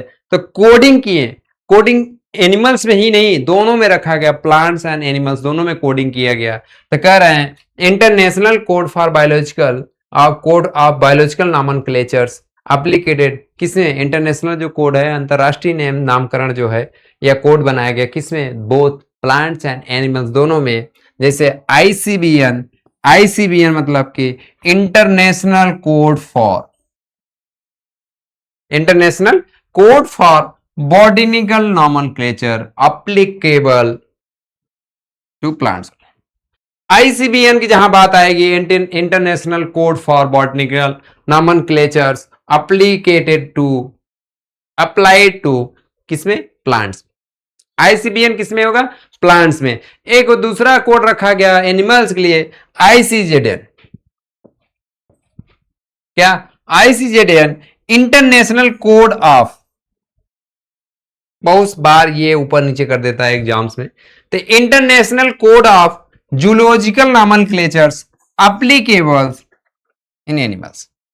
आईसीबीएन किसमें होगा, एनिमल्स में, प्लांट्स में। आईसीजेडएन किसमें होगा, जूलॉजिकल वाला, एनिमल्स, किसमें, एनिमल्स में। और जो इंटरनेशनल कोड दोनों में है एप्लीकेबल, प्लांट्स एंड एनिमल्स में। आप प्लांट्स में किसमें होगा, किसमें रखा जाएगा, आईसीबीएन में रखा जाएगा, और जो एनिमल्स होगा किसमें रखा जाएगा, आईसीजेडएन में रखा जाएगा। बाइनॉमियल नॉमेनक्लेचर्स, ये बहुत आसान हो गया था चीजों को समझना, पढ़ना, जानना। बाइनॉमियल नॉमेनक्लेचर्स मतलब द्विनामकरण, द्विनामकरण में अगला, पहले तो हम लोग अभी सिंगल नामकरण समझ रहे थे, लेकिन अब क्या हुआ, बाइनॉमियल नॉमेनक्लेचर्स, द्विनाम पदीकरण। सबसे पहले इसमें हम लोग देखें, इसको दिया कौन था, कैरोलस लीनियस दिए थे। कौन, कैरोलस लीनियस।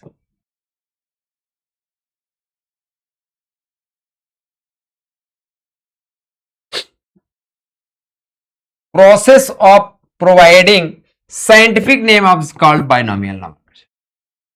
ये प्रोसेस बाइनॉमियल नॉमेनक्लेचर्स कौन दिया था, साइंटिफिक हिसाब से। जैसे कि अगर अभी मैंने पढ़ा, जैसे अगर किसी होमोसेपियंस रख ले तो दो नामकरण, जीनस एंड स्पीसीज। तो ये जो था process providing scientific name is called binomial nomenclatures. Binomial nomenclatures given by Carolus Linnaeus. कौन दिया था, कैरोलस लीनियस। इस scientific name has two components, first generic name, मतलब जिसका जीनस, जैसे हमने बोला अभी कि होमो सेपियंस, जो होमो है वो जेनेरिक है, सेपियंस जो है स्पीसीज एपिथेट है। क्या, स्पीसीज एपिथेट। जैसे कि generic and second specific epithet, specific epithet मतलब द्विनाम पदीकरण, मतलब बाइनॉमियल नॉमेनक्लेचर्स में एक जेनेरिक होगा, दूसरा स्पेसिफिक एपिथेट होगा। किसने दिया था, कैरोलस लीनियस ने दिया था। जैसे मैंगो, मैंगीफेरा इंडिका, ये क्या होगा, जेनरा, जीनस। इंडिका क्या होगा, specific epithet, generic name, specific epithet.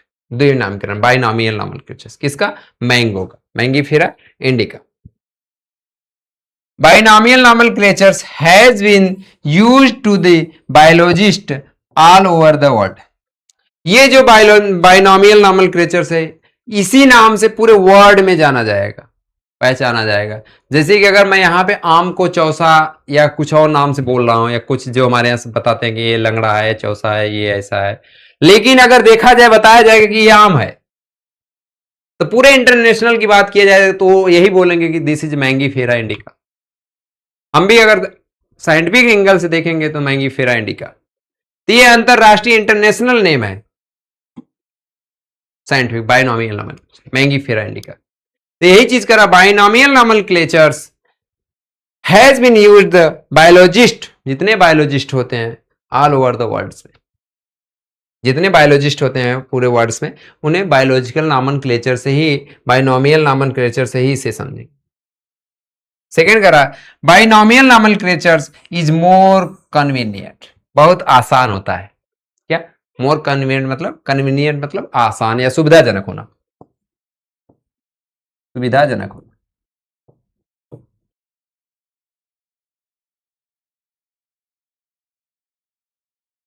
कह रहे हैं universal rule of binomial nomenclature, universal rule of binomial नॉमेनक्लेचर्स।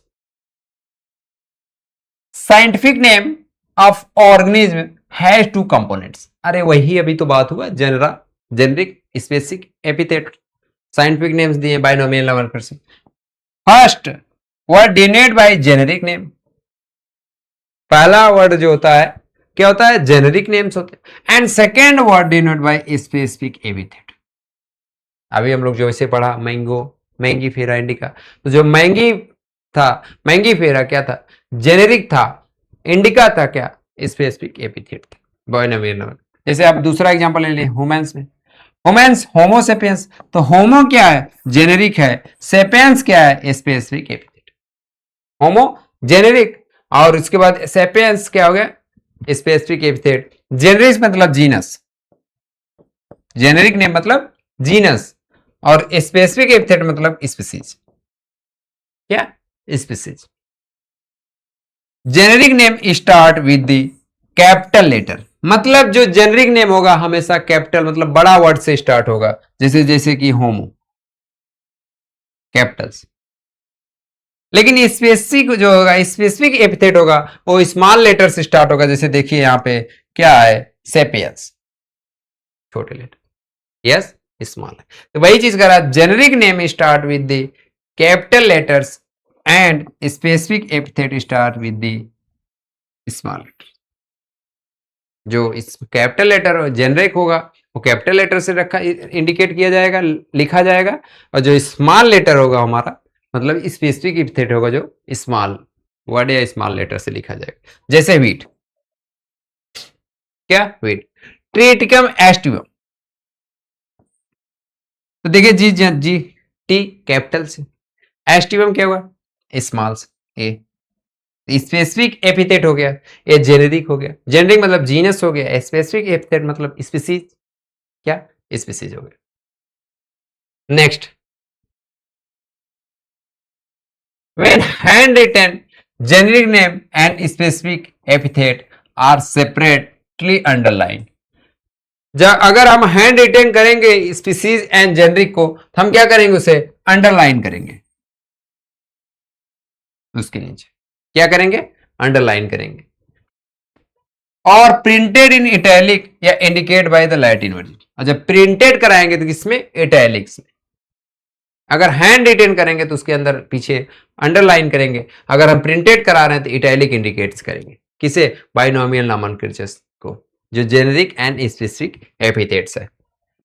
Arthur name come after species epithet at the end of scientific name, मतलब कोई भी अगर बाइनोमियल नॉमेनक्लेचर उसके साइंटिफिक नेम लिखे हैं तो उसके जो पीछे होता है उसको ऑथर नेम लिखा जाता है। ऑथर नेम लिखने के लिए क्या करें कि author name comes after the specific epithet, मतलब स्पेसिफिक मतलब स्पीसीज या स्पेसिफिक एपिथेट के बाद लिखा जाएगा after the, eight the end of scientific, scientific का नाम लिखा जाता है। जैसे मैंगोफेरा इंडिका, मैंगीफेरा इंडिका लीनियस।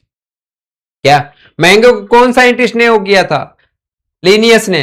तो इसी हिसाब से उन्होंने क्या किया, मैंगी मतलब जेनेरिक हो गया, इंडिका मतलब स्पेसिफिक एपिथेट, और लीन क्या हो गया, लीनियस हो गया।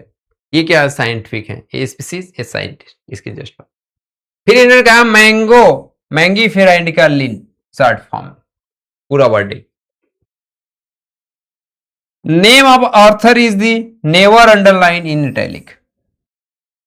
ऑर्थर को इंडिकेट अंडरलाइन नहीं करना है, क्या अंडरलाइन नहीं करना है। देखिए यहां पे अंडरलाइन है, यहां पे है, ये नहीं है।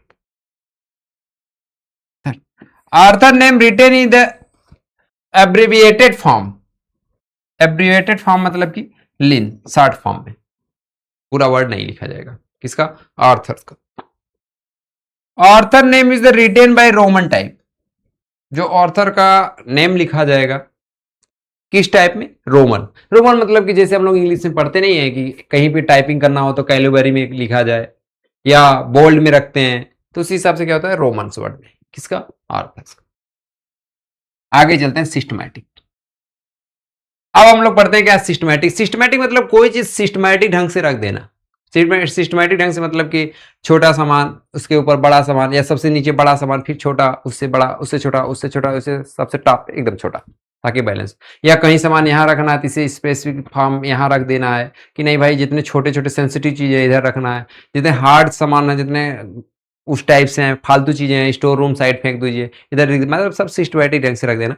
उसी के बारे में हम लोग पढ़ेंगे, सिस्टमैटिक ढंग, सिस्टमैटिक चीजें के बारे में, कि कैसे कौन सी स्पीसीज है, किसका मतलब किसको कहाँ पे रखना है, किसको किस में क्लासिफाइड करना है, किसका क्या नामनक्लेचर है, तो कहाँ पे इसको आइडेंटिफाई करके कहाँ पे रखना है सिस्टमैटिक ढंग से। तो यहाँ पे हम लोग पढ़ेंगे किसमें, सिस्टमैटिक ढंग से। लैटिन वर्ड है जो कि आया सिस्टेमा बोलते हैं, सिस्टमैटिक वर्ड सिस्टेमा से आया, अरेंजमेंट ऑफ ऑर्गेनिज्म, इसे ऑर्गेनिज्म का अरेंजमेंट करना इन्हें कौन दिया था, लीनियस ने, सिस्टेमा नेचुरी, इन्होंने एक बुक लिखा। क्या लीनियस ने कौन सा बुक लिखे थे, सिस्टेमा नेचुरी। लीनियस ने बाइनोमियल नॉमेनक्लेचर भी दिए थे। मैंगीफेरा इंडिका कौन दिया था, लीनियस ने किया था। उसके बाद लीनियस ने क्या किया, जो सिस्टमैटिक वर्ड कहां से आता है, सिस्टेमा से। कहां से, सिस्टेमा से। Term systematic was given by Linnaeus. Systematic word को टर्म किसने दिया था, लीनियस। टर्म न्यू सिस्टमैटिक, अभी रिसेंटली जो न्यू सिस्टमैटिक टर्म है उसे किसने दिया है, जूलियस वान हैक्सले। कौन, जूलियस हैक्सले। न्यू सिस्टमैटिक्स बायोसिस्टमैटिक बोलते हैं। न्यू सिस्टमैटिक को क्या बोलते हैं, बायोसिस्टमैटिक्स बोलते हैं। जैसे कि सिस्टमैटिक्स अरेंजमेंट टू ऑर्गेनिज्म, कोई चीज वही बोले नहीं कि किसी ऑर्गेनिज्म में जैसे रखना है कि भाई तुम फैसेस हो इधर रख जाओ, एम्फीबिया हो उधर हो जाओ, एप्स हो इधर हो जाओ, मैमल्स हो इधर हो जाओ। तो ये सब सिस्टमैटिक से हमने कैटेगराइजेशन करके रख दिया। तो वही कह रहा, arrangement of organism is called systematics. Evolutionary relationship of the phylogenetic relationship is study of systematic. Systematic में हम लोग किसे जान देंगे, किसे पढ़ेंगे, इवोल्यूशनरी रिलेशनशिप या फाइलोजेनिक रिलेशनशिप। ठीक है, आगे identification is also included in systematics. Identification also included in systematic, मतलब किसी चीज को अगर आइडेंटिफाई किया और आइडेंटिफाई करके उसको सिस्टमैटिक ढंग से रख दिया, अरेंजमेंट कर दिया, उसे किसमें, सिस्टमैटिक्स में। किसमें, सिस्टमैटिक्स में। क्लासिफिकेशन इज आल्सो इंक्लूडेड, मतलब किसी चीज को मैंने क्लासिफाई किया कि भाई तुम कार्डेटा हो कि नॉन कार्डेटा हो, तुम यहां चले जाओ वहां चलो, भाई सिस्टमैटिक ढंग से रख रहा हूं। सिस्टमैटिक मतलब सबको अरेंजमेंट करना। अब अरेंजमेंट कैसे करेंगे, हम उनका नामकरण करेंगे, नामनक्लेचर करेंगे, या हम उन्हें आइडेंटिफाई करेंगे, या उन्हें हम क्लासिफाई करेंगे, तभी तो उन्हें हम सिस्टमैटिक ढंग से रखेंगे। तो ये सारी चीजें जो हम कर रहा हूं, आइडेंटिफाई, नामनक्लेचर, क्लासिफिकेशन, किसमें आ रहा है, सब किसमें इंक्लूड्स हैं, सिस्टमैटिक्स में। किसमें, सिस्टमैटिक्स में। नामनक्लेचर आल्सो इंक्लूडेड, मतलब ये सब किसमें है, सिस्टमैटिक्स। मतलब ये जो तीनों प्रोसेस, चारों प्रोसेस कर रहा हूं मैं, आइडेंटिफिकेशन, क्लासिफिकेशन, नामनक्लेचर, ये किसमें, किस लिए कर रहा हूं, ताकि सिस्टमैटिक ढंग से चीजें हों, सिस्टमैटिक ढंग से चीजें रहें। Simple relationship and diversity is also included. Phylogenics evolutionary history, क्या, phylogenetic evolutionary हिस्ट्री, करें जैसे कि फाइलोजेनिक एवोल्यूशनरी रिलेशन मतलब धीरे धीरे धीरे धीरे धीरे धीरे धीरे धीरे ग्रोथ होना, उनके अंदर चेंजेस आना, उनके अंदर बदलाव होना, डेवलप होना। तो उस हिसाब से देखिए, जैसे पहले क्या होता, ऑस्ट्रेलियोपिथेकस आए, फिर उसके बाद क्या हुआ, होमोफिलस, होमो हैबिलिस, ऑस्ट्रेलियोपिथेकस, रामापिथेकस, उसके बाद होमो हैबिलिस, फिर क्या हुआ, होमो इरेक्टस। जब हम लोग आगे चल के पढ़ेंगे तो डिटेल में पढ़ेंगे कैसे कौन कहाँ से हथियार बनाना शुरू किए थे, कहाँ से खड़े हो गए थे, कहाँ से बरियम कस्टम अपनाना शुरू कर दिए थे, किनका किनका ब्रेन कैपेसिटी कितना है, कितना क्या है, कैसे है, क्रेनियल कैपेसिटी कितना है। तो हम लोग वहाँ पढ़ेंगे, हम लोग वहाँ के बारे में हम लोग क्यों रिविजन कर रहे हैं, तो बेसिक हम लोग लाइन बाय लाइन इन्फॉर्मेशन समझ लें, बस उतना बहुत है। जैसे ऑस्ट्रेलियोपिथेकस हो गया, फिर होमो हैबिलिस हो गए, होमो इरेक्टस हो गए, निरंथल मैन हो गए, फिर उसके बाद कैर्माग्रान हो गए, फिर मॉडर्न ह्यूमंस हो गए। धीरे धीरे धीरे धीरे क्या हुआ, उनके अंदर फाइलोजेनिक रिलेशनशिप हुआ या इवोल्यूशनरी रिलेशनशिप। इवोल्यूशनरी मतलब समय के साथ साथ धीरे धीरे इवोल्यूशन हुआ उनका, वो अपने आप को मॉडिफाई किए, अपडेट किए। किसमें, ये हमारा मतलब सिस्टमैटिक ढंग से भी तो हो रहा है। Next, taxonomy. अच्छा, टैक्सोनॉमी क्या होता है? टैक्सोनॉमी मतलब ये होता है कि based on characters organism are placed in the different group, this process is called classification taxonomy. मतलब डिफरेंट डिफरेंट बेस के उनके अंदर जो कैरेक्टर्स हैं, उनको हम सिस्टम, उनके कैरेक्टर के हिसाब से या उनके कैरेक्टर्स के बेस पे हम उन्हें जो क्लासिफाइड करेंगे उसे हम लोग क्या बोलेंगे, टैक्सोनॉमी बोलेंगे। जैसे हम बताए नहीं कि काकरोच है, उनके 3 पेयर लेग्स पाए जा रहे हैं, इनका जो बॉडी है कार्टिन का बना हुआ है, उनके बेस पे हम उसे क्लासिफाइड कर देंगे। तुम भाई इंसेक्ट में आओगे, इसमें इंसेक्ट में जैसे देखिए काकरोच, काकरोच मतलब कोई ऑर्गेनिज्म, ऑर्गेनिज्म है, क्या करेगा, इसके अंदर 3 पेयर्स लेग पाए जा रहे हैं, ये क्या है, इनके कैरेक्टर्स हैं, 3 पेयर्स लेग पाएंगे। या काइटिन से इनकी बॉडी बनी होती तब भी हम उनके कैरेक्टर्स देख के बता देते। किसमें रखेंगे हम, इंसेक्टा में। इंसेक्टा क्या है, class, insecta group and taxon, insecta class है, ठीक है। इनके कैरेक्टर के हिसाब से हमने कहा कि क्लासिफाई मतलब टैक्सोनॉमी कर दी। तो टैक्सोनॉमी यही करा, बेस्ड ऑन कैरेक्टर्स, उनके कैरेक्टर के हिसाब बेस्ड पे ऑर्गेनिज्म प्लेस हम रखेंगे किसमें, टैक्सन या ग्रुप में। तो कह रहा डिफरेंट ग्रुप में, different different character different different group में रखेंगे। दिस प्रोसेस, इस प्रोसेस को हम लोग क्या कहेंगे, क्लासिफिकेशन ऑफ टैक्सोनॉमी। क्या, क्लासिफिकेशन ऑफ टैक्सोनॉमी। जैसे ह्यूमंस, ह्यूमंस में क्या करें, उनके कुछ क्लास, मतलब अब कैसे जानेंगे कि भाई ह्यूमंस हो तुम मैमल्स हो। तो मैमल्स के लिए क्या बताया गया कि भाई उनके बॉडी हेयर होना चाहिए स्किन पे, दूसरी प्रॉपर्टीज उनके ईयर पिन्ना होना चाहिए, डायफ्राम होना चाहिए, बहुत सारे हैं, मेमोरी ग्लैंड्स होना चाहिए। लेकिन तो उसी बेस पे जैसे कि ह्यूमंस में एक्सटर्नल ईयर पाया जाए, बॉडी हेयर्स पाया जाए, तो हम किसमें रख देंगे, मैमेलिया क्लास। किसमें, मैमेलिया क्लास, ग्रुप या टैक्स, ठीक है। समझिए, टैक्सोनॉमी मतलब based of characters in classified of systematic arrangement in taxonomy.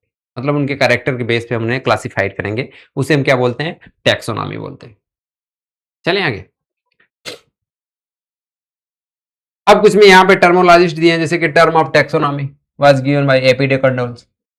Taxonomy का टर्म कौन दिया था, AP de Candolles. Founder of taxonomy Aristotle. Taxonomy के फाउंडर कौन थे, Aristotle ji. Father of Linnaeus, अरे फादर किसके थे भाई, फादर ऑफ टैक्सोनॉमी कौन थे, लीनियस। बाइनोमियल नॉमेनक्लेचर कौन दिया था, लीनियस, ठीक है। अर्लीस्ट टैक्सोनॉमी वाज बेस्ड, जो अभी अभी रिसेंटली जो टैक्सोनॉमी जो बेस्ड हुआ है किस पे, ऑर्गेनिज्म बेसिक ऑफ नीड। अभी भी नहीं, सॉरी, अर्लीस्ट बहुत पुराना, कहाँ है, अर्लियर बहुत पुराना जो टैक्सोनॉमी था, किसके बेस पे हमने उसे टैक्सोनॉमी या क्लासिफाइड किया था, उनके नीडेड के हिसाब से, बेसिक नीड जैसे कि खाना पानी रहना के हिसाब से। लेकिन आजकल जो हमने क्या किया, उनके फंक्शन के हिसाब से, उनके कैरेक्टर्स के हिसाब से, उनके हिसाब से मैंने उनको क्लासिफाइड किया। तो कह रहा है earliest taxonomy was based on the uses of organism basic needs, जैसे फूड, खाना, क्लोथिंग कपड़ा, शेल्टर रहने का जगह, इसके हिसाब से हमने इनको क्या किया था, अर्लीस्ट बेसिक क्लासिफिकेशन किया था। लेकिन मॉडर्न टेक्सोनॉमी बेस जो हुआ, मॉडर्न टेक्सोनॉमी किसके हिसाब से हुआ? एक्सटर्नल स्ट्रक्चर के हिसाब से। एक्सटर्नल स्ट्रक्चर मतलब भाई जैसे कि मार्फोलॉजी में देखेंगे कि भाई उनके आंख, कान, हाथ, पैर किस हिसाब से बॉडी हेयर्स पाए गए हैं तो उनको इस हिसाब से रख दीजिए। बॉडी हेयर मतलब मैमल्स में, ईयर पिन्ना मैमल्स पाया जा रहा है। इंटरनल स्ट्रक्चर्स उनके एनाटॉमिक हिसाब से रख देंगे कि क्या क्या है उनके अंदर एनाटॉमी, इसके हिसाब से उनको क्लासिक टेक्सोनॉमी में रख देंगे। सेल स्ट्रक्चर्स के हिसाब से, साइटोलॉजी के हिसाब से, भाई यूनिसेलर हो तो तुम इसमें चले जाओ, मल्टीसेलर हो तुम इसमें चले जाओ, इसे cell structure. Development process, embryology, अब उनके डेवलपमेंट्स या एम्ब्रियोलॉजिस के हिसाब से उनको टेक्सोनॉमी करेंगे। और इस समय रिसेंटली जो मॉडर्न चला और लिए में तो उनके नीडेड के हिसाब से उन्होंने टेक्सोनॉमी किए थे। इकोलॉजिकली इंपॉर्टेंस उनके हिसाब से रख देंगे कि तुम अच्छा हमारे लिए फायदेमंद हो, नुकसानमंद हो। तुम अगर फायदेमंद हो तुम्हारे लिए इसमें रख दो, अगर नुकसान हो तो तुम इसमें हो जाओ। तो उसके हिसाब से टेक्सोनॉमी किया गया, जो कौन? मॉडर्न वाला। लेकिन जो अर्लियर था उसके नीडेड के हिसाब से उनको टेक्स क्या हुआ था? टेक्सोनॉमी या क्लासिफाइड किया गया था। टर्म ऑफ टेक्सोनॉमी कौन थे? AP Candolles. Founder of taxonomy Aristotles थे। बेसिस ऑफ टेक्सोनॉमी, टेक्सोनॉमी कुछ बेसिस है, कौन कौन? जैसे कैरेक्टराइजेशन, इन्हीं बेस पे हम टेक्सोनॉमी करेंगे। उनके कैरेक्टर्स के बारे में समझेंगे। जैसे मैं नहीं बोला कि 3 पेयर लेग पाए जाए, 3 पेयर लेग्स पाए जाएंगे, काइटिन की बॉडी बनी हुई है, ईयर पिन्ना पाया जा रहा है, बॉडी हेयर्स पाए जा रहे हैं, तो उनके बेस पे हम क्या करेंगे? क्लासिफाई करेंगे कैरेक्टर्स के हिसाब से। आइडेंटिफिकेशन उसके हम जानेंगे उनके बारे में। जैसे मान लीजिए अगर ये पेन है तो इसके सबसे पहले क्या करेंगे? जानेंगे कि भाई लिविंग है नॉन लिविंग है, आइडेंटिफाई कर लिए। अगर लिविंग है तो इनके अंदर क्या ईयर पन्ना पाया जा रहा है, क्या है? ईयर पिन्ना पाया जा रहा है, बॉडी हेयर पाया जा रहा है, मतलब इससे पता चलता है कि मैमल्स है। तो उसी हिसाब से मैं आइडेंटिफिकेशन करेंगे, फिर क्लासिफाइड करेंगे, फिर क्लासिफाइड मैमल्स रखेंगे, फिर कैरेक्टराइजेशन को समझेंगे ही हम। तो ये 4 पॉइंट पढ़ेंगे। कौन कौन सा? किसी चीज को जानने के लिए उसके कैरेक्टर्स के बारे में देखेंगे, किसी चीज को जानने के लिए उसे पहचानेंगे, आइडेंटिफाई करेंगे, किसी चीज को अगर अच्छे से सिस्टमैटिक ढंग से रखना है तो उसकी क्लासिफाइड करेंगे एक एक चीजों के बारे में। फिर उसके बाद हम क्या करेंगे? उसको नॉमेनक्लेचर्स देंगे, उसका नामकरण कर देंगे कि भाई तुम ये हो, तुम इसमें रहो। तो सबसे पहले टेक्सोनॉमिक कैटेगरीज हैं कुछ, ये टेक्सोनॉमिक क्या है? कैटेगरीज हैं। तो इन चारों कैटेगरीज को एक एक करके हम लोग पढ़ते हैं। सबसे पहला कैटेगरीज क्या है? क्लासिफिकेशन। क्या? क्लासिफिकेशन।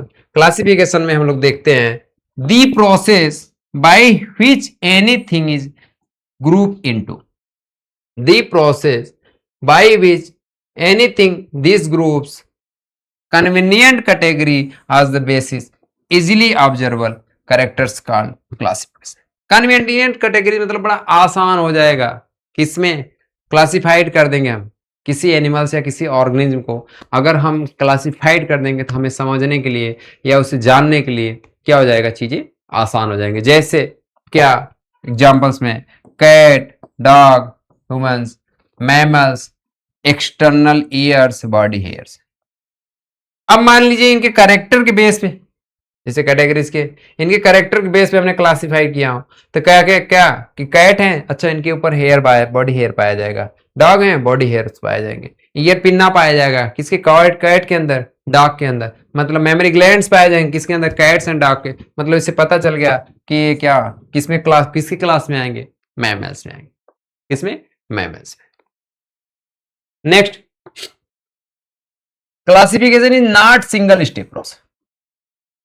जो क्लासिफिकेशन होता है वो सिंगल स्टेप में बहुत सारे उसके अंदर प्रॉपर्टी, उसके फंक्शन या कैरेक्टर्स देखेंगे, उसके हिसाब से क्लासिफाई करेंगे। जैसे कि classification require the certain categories called taxonomic category. इनके टेक्सोनॉमिक कैटेगरीज होंगे जिसे हम लोग बोलते हैं हियरार्की। क्या? हियरार्की। हियरार्की में देखेंगे there are the obligate categories require the classification, जैसे के पीसीओ फंगस।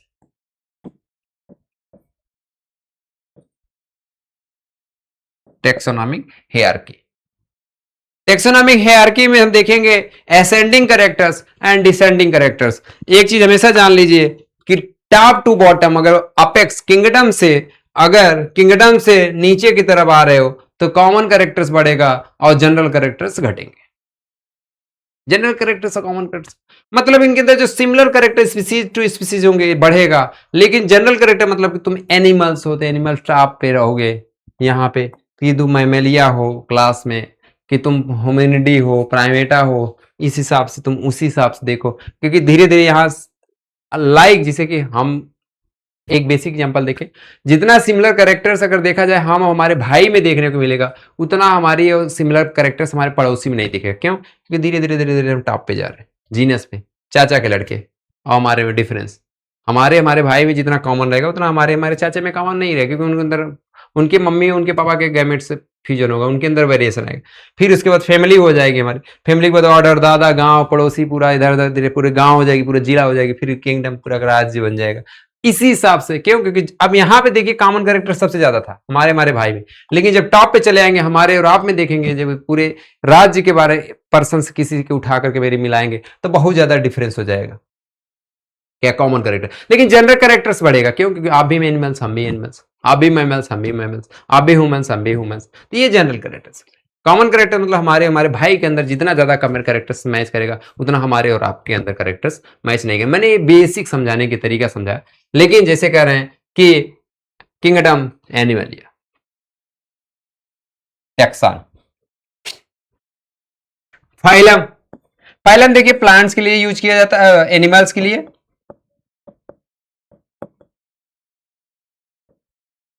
डिवीजन प्लांट्स के लिए, किसके लिए? प्लांट्स के लिए। Chordata, class, order, class Mammalia, order Primata, family Hominidae, genus Homo, species sapiens. मतलब ये हम लोग किसे ह्यूमंस के बारे में देखें। ये हमारा साइंटिफिक बाइनोमियल नॉमेनक्लेचर हो गया, होमो सेपियंस। ये जो है जेनरिक है, ये स्पेसिफिक एपिथेट है। उसके ऊपर चले जाएंगे फैमिली हो जाएगा, फिर प्राइमेट, फिर ये हो जाएंगे। ऊपर जाए, नीचे से ऊपर जाने पे क्या होगा? जनरल कैरेक्टर्स बढ़ेगा, और टॉप टू बॉटम आएंगे तो कॉमन कैरेक्टर्स बढ़ेगा। स्टेप वाइज असेंडिंग और डिसेंडिंग अरेंजमेंट, ऑल टेक्सोनॉमी। या तो आप असेंडिंग ऑर्डर से चले जाइए, या तो आप डिसेंडिंग ऑर्डर से चले जाइए। टेक्सोनॉमी कर रहे हैं अगर आप, तो कैटेगरीज जैसे रैंक, टैक्सॉन, उनके अंदर जो कैटेगरी होगा उसे रैंक या टैक्सॉन कहेंगे, कॉल्ड टैक्सोनॉमिक हायरार्की। क्या? Hierarchy. First hierarchy was the given by Linnaeus.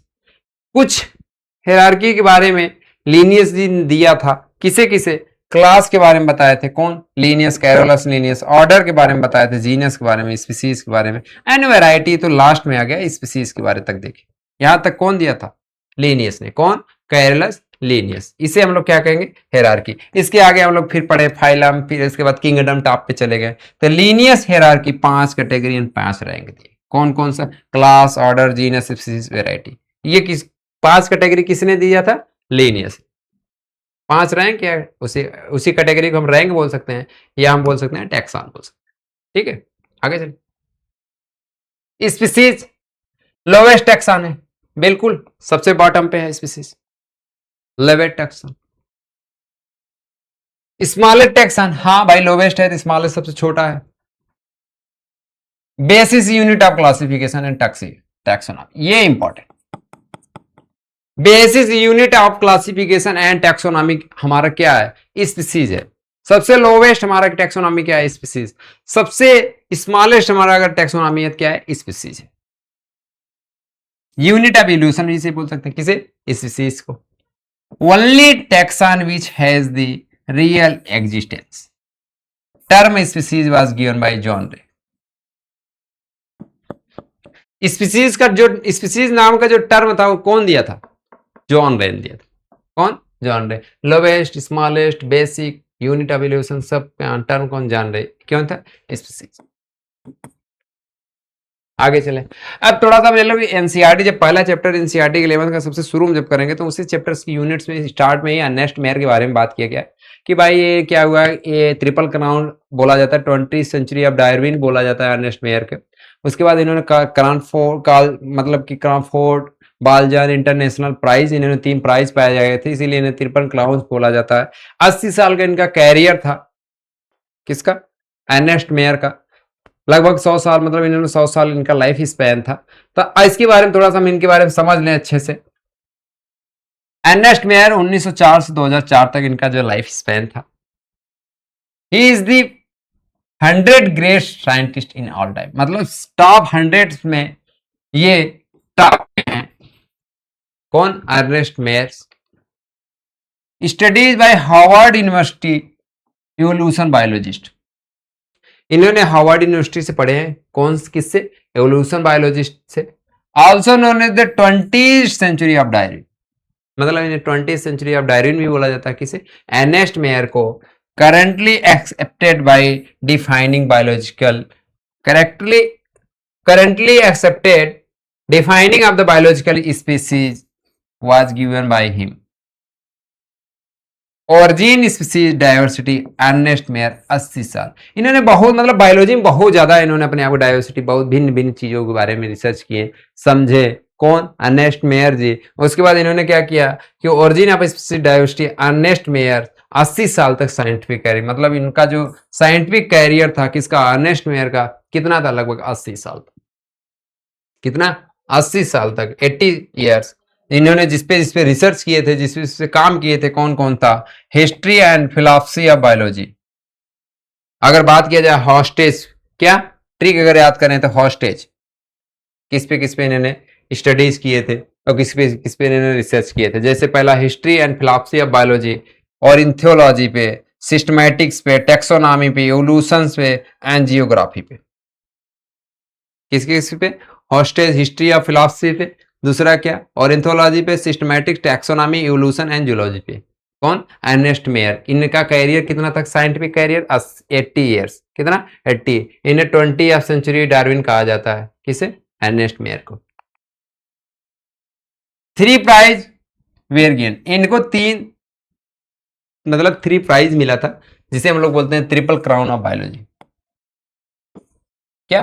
Triple crown of biology, जिसमें हम बोलते हैं बायलजन प्राइज 1983, मतलब 1983 में। कौन सा प्राइज मिला था? बायलजन। इंटरनेशनल प्राइज फॉर बायोलॉजी 1994 में। जो इन्हें बायलजन प्राइज 1983 में, इंटरनेशनल प्राइज ऑफ बायोलॉजी या फॉर बायोलॉजी 1994 में, और उसके बाद क्रॉफोर्ड प्राइज 1999 में। क्रॉफोर्ड प्राइज किस पे मिला था? 1999 में। जिसे अगर हम शॉर्टकट में, ट्रिक में अगर समझें तो CBI याद। ये 1999 में, बायलजन 1983 में, इंटरनेशनल 1994। CBI। अब इस स्पीसीज तो हम लोग पढ़ गए। सबसे स्मॉलेस्ट यूनिट, सबसे smallest taxonomy, species of function, unit of life, species. तो अब हम लोग आगे चलते हैं group of closely related species. अब मतलब हम जीनस के बारे में सोचें, बोल लेते हैं कि जैसे नीचे से ऊपर जाते जाएंगे, कंपैक्ट होता जाएगा। क्लोजली जीनस मतलब बहुत सारे स्पीसीज का होंगे, क्लोजली रिलेटेड बना करके कॉमन जीन बनाएंगे, जीनस होंगे, उनके जीनस कॉमन होगा। जैसे कि अगर बात किया कि हम बहुत सारे, हमारे जो भाई सिस्टर मिला करके हमारे पापा के आगे, उनके जो जीन थे हमारे अंदर स्पीसीज हैं। फिर उसके बाद वहाँ फैमिली, फैमिली से फिर ऑर्डर, फिर ऑर्डर के बाद क्या होगा? क्लास, फिर वहां से फाइलम, फिर किंगडम। तो उसी हिसाब से इन्होंने कहा कि क्लोजली रिलेटेड ऑफ स्पीसीज, जो क्लोजली रिलेटेड स्पीसीज होंगे उन्हें हम क्या बोलेंगे? जीनस बोलेंगे। जैसे पैंथेरा। पैंथेरा क्या है भाई? जीनस है। क्या? जीनस। लेकिन इसके अंदर कौन कौन से स्पीसीज आते हैं? जैसे लायन, पैंथेरा, लियो, ये क्या है? स्पीसीज है, स्पेसिफिक एपिथेट है। कौन? लायंस, लियो। पैंथेरा टिग्रिस, क्या? पैंथेरा टिग्रिस मतलब टाइगर्स। पैंथेरा पैराडस मतलब लियोपर्ड्स। ये तीनों क्या है? स्पीसीज हैं, अलग अलग स्पीसीज, लेकिन सब तीनों किसमें रखे जा रहे हैं? पैंथेरा में। ये क्या है? जीनस। सोलेनम जीनस है। क्या? जीनस। लेकिन किसमें, इसमें कौन कौन तो स्पीसीज आएंगे? जैसे टूवर्सम, पोटैटो, आलू, मेलंगोना, ब्रिंजल्स, बैगन्स, नाइग्राम, मकोई, नाइग्राम। तो ये क्या है? स्पीसीज हैं।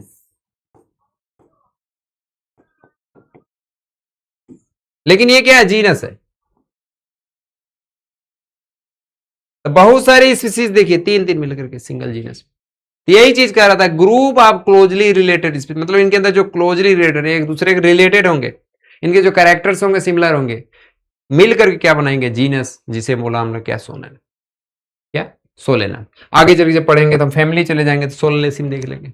बहुत सारे सोलनेसी क्लोजली रिलेटेड आप जीनस मिलकर क्या बनाएंगे फैमिली, क्लोजली रिलेटेड आप फैमिली मिलकर के क्या बनाएंगे ऑर्डर, ऑर्डर मिलकर क्लास, क्लास इस हिसाब से। ठीक है, आगे चले। जीनस कैन हैव वन या मोर स्पीसीज, जो जीनस होगा एक या एक से ज्यादा स्पीसीज मिलकर भी ना बनेगा, उनके अंदर पाए जाएंगे। जीनस के अंदर एक या एक से ज्यादा स्पीसीज पाएंगे, उनसे क्या क्लोजली रिलेटेड होगी, तो क्या बोलेंगे हम उसे जीनस बोलेंगे। Genus having only one species monotropic, अगर जीनस के अंदर एक स्पीसीज है पाया जा रहा है तो उसे मोनोट्रॉपिक जीनस बोलेंगे। क्या, मोनोट्रॉपिक जीनस। अगर दो टाइप की स्पीसीज मिलकर के जीनस बन रहा है तो उसे क्या बोलेंगे बाईट्रॉपिक, बाईट्रॉपिक या पॉलीट्रॉपिक, दो या दो से ज्यादा मिल गए तो उसे क्या बोलेंगे पॉलीट्रॉपिक जीनस बोलेंगे। कह रहे हैं एग्जांपल जैसे genus homo has the single species sapiens.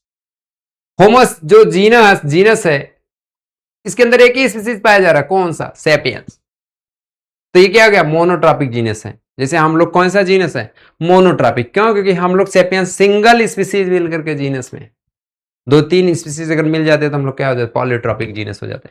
जैसे दूसरा एग्जांपल से genus having more than one species polytropic genus, अगर एक से ज्यादा स्पीसीज मिलकर के जीनस में क्या कर रहे हैं फॉर्म कर रहे हैं, मतलब क्लोजली स्पीसीज मिल करके जीनस का फॉर्म कर रहे हैं तो उसे हम कौन सा जीनस बोलेंगे पॉलीट्रॉपिक जीनस बोलेंगे। जैसे एग्जांपल्स में सोलेनम एंड पैंथेरा, पैंथेरा में हमने देखा भाई कि तीन तीन स्पीसीज मिल करके पैंथेरा, जैसे लियो, टाइग्रिस, पायडस। सोलेनम में देखा ट्यूबरसम हो गया, मेलंगन हो गया, नाइग्रम हो गया, तीन तीन स्पीसीज मिलकर के क्या बना रहे हैं जीनस बना रहे हैं। तो ये क्या हो गया, ये दोनों क्या ऐसा है पॉलीट्रॉपिक जीनस है। कैसा, पॉलीट्रॉपिक। लेकिन अगर होमोसेपियंस की बात की जाए तो मोनोट्रॉपिक जीनस है। कैसा, मोनोट्रॉपिक जीनस है। अब बात करते हैं फैमिली की, टैक्सोनॉमिक हायरार्की के बारे में हम लोग पढ़ रहे हैं। तो हम लोग अब क्या हो गया स्पीसीज पढ़ चुके हैं, जीनस पढ़ चुके हैं, अब हम लोग हायरार्की के बारे में पढ़े अथवा फैमिली के बारे में पढ़ते हैं। फैमिली का ग्रुप ऑफ रिलेटेड जनरा, बहुत सारे जिसके कॉमन कैरेक्टर्स, कॉमन फंक्शन, बहुत सारे जीनस मिल करके क्या बनाएंगे क्लोजली रिलेटेड इन जीनस, जिसे क्या बनाएंगे हम फैमिली बनाएंगे। तो कह रहा है कि group of related genre genus, genre क्या है सिंगुलर है, बहुत सारे मिल गए तो इसे जनरा बोलेंगे। जीनस क्या है सिंगुलर है, जीनस सिंगुलर है, बहुत सारे जीनस मिलकर के जनरा, और वो सारे एक दूसरे के रिलेटेड कंपैक्ट होकर के क्या बनाएंगे फैमिली, जिसे हम लोग फैमिली में पढ़ेंगे। किसमें, फैमिली में। थ्री डिफरेंट जनरा, जैसे कि बहुत सारे तीन डिफरेंट जनरल मिल के, जैसे अगर एक को पढ़ते हैं सोलेनम को तो जीनस बोलते हैं, लेकिन तीन डिफरेंट के जनरा आ गए जीनस मिल करके, हम उसे क्या बोलेंगे जेनरा बोलेंगे। जैसे कि सोलेनम ये अलग जीनस है, पेट्यूनिया ये अलग जीनस है, धतूरा ये अलग जीनस है, तीनों जीनस मिल करके एक नया फैमिली बना रहे हैं जिसे हम लोग क्या बोलेंगे सोलेनेसी। ये क्या है फैमिली है, ये क्या है जीनस है, अलग अलग जीनस, ये अलग जीनस, अलग जीनस, बहुत सारे जीनस कंपैक्ट होकर के अपना फैमिली। तो सोलेनम, पेटूनिया, धतूरा मिलकर क्या बना रहे हैं सोलेनेसी। सोलेनेसी क्या फैमिली है। Panthera and Felis genera are included in family.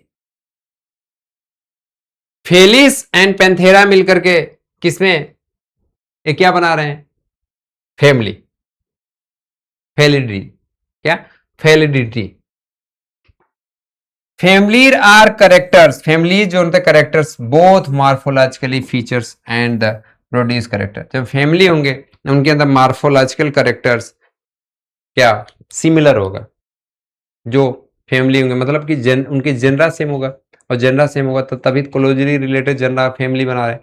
तो उनके क्या यही बात कर रहा है कि फैमिली, जो families are characterise the both morphologically feature था, दोनों के मार्फोलॉजिकली फीचर्स सेम होंगे। जैसे कि जो मार्फोलॉजिकली फीचर लगभग सोलेनम का होगा वही पेटूनिया का होगा, वही लगभग धतूरा का भी होगा। जैसे कि अगर देखा जाए पैंथेरा का जो मार्फोलॉजिकली फीचर है वही क्या होगा फेलिस का भी होगा, जिसे हम बोलते हैं कैट।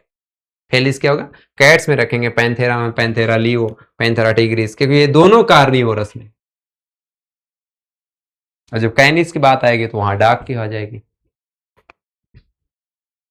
सफिक्स फैमिलीज, सफिक्स मतलब जैसे प्लांट, प्लांट्स अगर जब हम फैमिली पढ़ेंगे तो उनके बीच लास्ट में एसी लगा देंगे, जैसे पोएल्सी, सोनेलेसी, देखिए यहां पे लगा रहा सफिक्स में, कानोलेसी, एनाकार्डियसी, जो फैमिली होंगे उनके सफिक्स में क्या होता है, ASC, ASC, AC, AC, AC, Poaceae. Animals में लास्ट में आइडियल्स, आइडिया, आइडिया लगा देंगे, जैसे फेलिडिए, आइडिए, आइडिए, आइडिए, होमोनिडी, काइनेडिटी, फेलिडिटी, होमोनिडी पर हम लोग आ जाएंगे, ये क्या भाई, ऑर्डर है, ये क्या है, ऑर्डर है, यहां पर लगाएंगे ऑर्डर्स में, बहुत सारे फैमिली मिलकर क्या बनेंगे, ये तो फैमिली है सब, और जब सब बहुत सारे फैमिली कंपैक्ट हो गए तो ऑर्डर बना लिए, ये सब फैमिली है। और इसके फैमिली के बहुत सारे क्या मिलके बने थे, जीनस, इसके बहुत सारे स्पीसीज थे,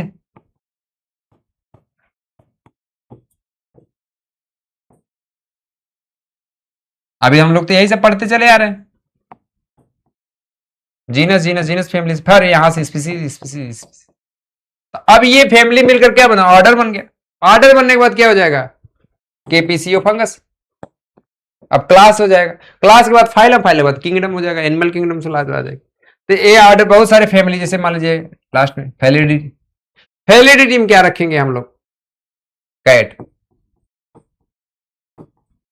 कैनिडिटी में जैसे पैंथेरा, डॉग, डॉग, डॉग, फेलिडिटी में हम लोग रखेंगे जैसे कैट हो गया, लायन हो गया, शेर हो गया, फैमिली में, कैनिडिटी में जैसे डॉग रखेंगे, होमिनिडी में हम लोग आएंगे, होमोसेपियंस, ठीक है। Order group related in family, यही तो बात कर रहा था, बहुत सारे ग्रुप फैमिली मिल करके क्या बना, रिलेटेड हो गए, क्या बनाए, ऑर्डर बनाएंगे, अगर ऑर्डर ग्रुप रिलेटेड इन फैमिलीज, क्लास इंक्लूडेड रिलेटेड इन ऑर्डर्स, जब हम क्लास में जाएंगे तो बहुत सारे ऑर्डर रिलेटेड होकर क्या बनाएंगे, क्लास, और जब क्लास बहुत सारे क्लास आपस में रिलेटेड होकर क्या बनाएंगे, फाइलम, और बहुत सारे फाइलम आपस में रिलेटेड होकर क्या बनाएंगे, किंगडम बनाएंगे, तो वही चीज कर रहा है, फाइलम एंड डिवीजन, जैसे करा order group related on family, बहुत सारे फैमिली मिलकर ऑर्डर बनाएंगे, फिर करा क्लास क्या बनाने के लिए, इंक्लूडेड रिलेटेड इन ऑर्डर, बहुत सारे ऑर्डर मिलकर क्या बना देंगे, क्लास बना देंगे, और बहुत सारे क्लास रिलेटेड मिलकर क्या बना देंगे, फाइलम बना देंगे, और जब प्लांट की बात आएगी तो वहां डिविजन हो जाएंगे, और जब बहुत सारे फाइलम रिलेटेड होकर के क्या बना देंगे, किंगडम बना देंगे, क्या, किंगडम, अगर डिविजन्स में बहुत सारे डिविजन्स मिलकर क्या बना देंगे, प्लांट्स किंगडम बना देंगे, जैसे यहां पे दिया animals phylum included related class, बहुत सारे क्लास मिलकर के क्या बना देंगे, एनिमल्स और फाइलम,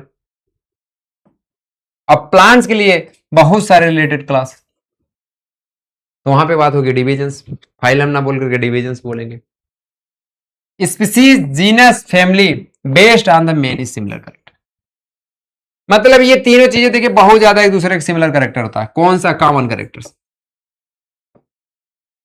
कॉमन कैरेक्टर बहुत सिमिलर हो, किसमें, स्पीसीज में, जीनस में, फैमिलीज में, जैसा मैं हूंगा, जितने होमोसेपियंस होंगे सब हमारे जैसे कॉमन कैरेक्टर्स होंगे, उनके जीनस भी वैसे होगा, उनके फैमिलीज लगभग वैसे वैसे होगा, आगे जाते जाएंगे धीरे धीरे कॉमन कैरेक्टर घटता जाएगा, जनरल कैरेक्टर्स बढ़ते जाएंगे, ऑर्डर, क्लास, फाइलम, ये टॉप क्या है, एकदम टॉप पे, अपर पे, या प्लांट्स की बात हो कि डिविजन्स, टॉप पे चलें, kingdom based on the aggregated of characters, या जनरल कैरेक्टर्स बढ़ेंगे इनके, एग्रीगेटेड या जनरल कैरेक्टर्स, इसमें क्लास में, ऑर्डर्स में, फाइलम या डिविजन्स में, एंड किंगडम्स में, जैसे एनसीईआरटी के कुछ एग्जांपल्स हैं उनके क्लासिफिकेशन चार्ट में, जैसे कॉमन बायोलॉजिकल नेम्स इनके क्या हैं, इनके कौन से फाइलम या डिविजन्स, अब दो ही चीज रखेंगे, या तो एनिमल्स रखेंगे तो एनिमल किंगडम रख देंगे, प्लांट्स अगर डिवीजन है तो डिविजन के बाद हम प्लांट किंगडम में रख देंगे, तो उनके क्या, होमोनिडी,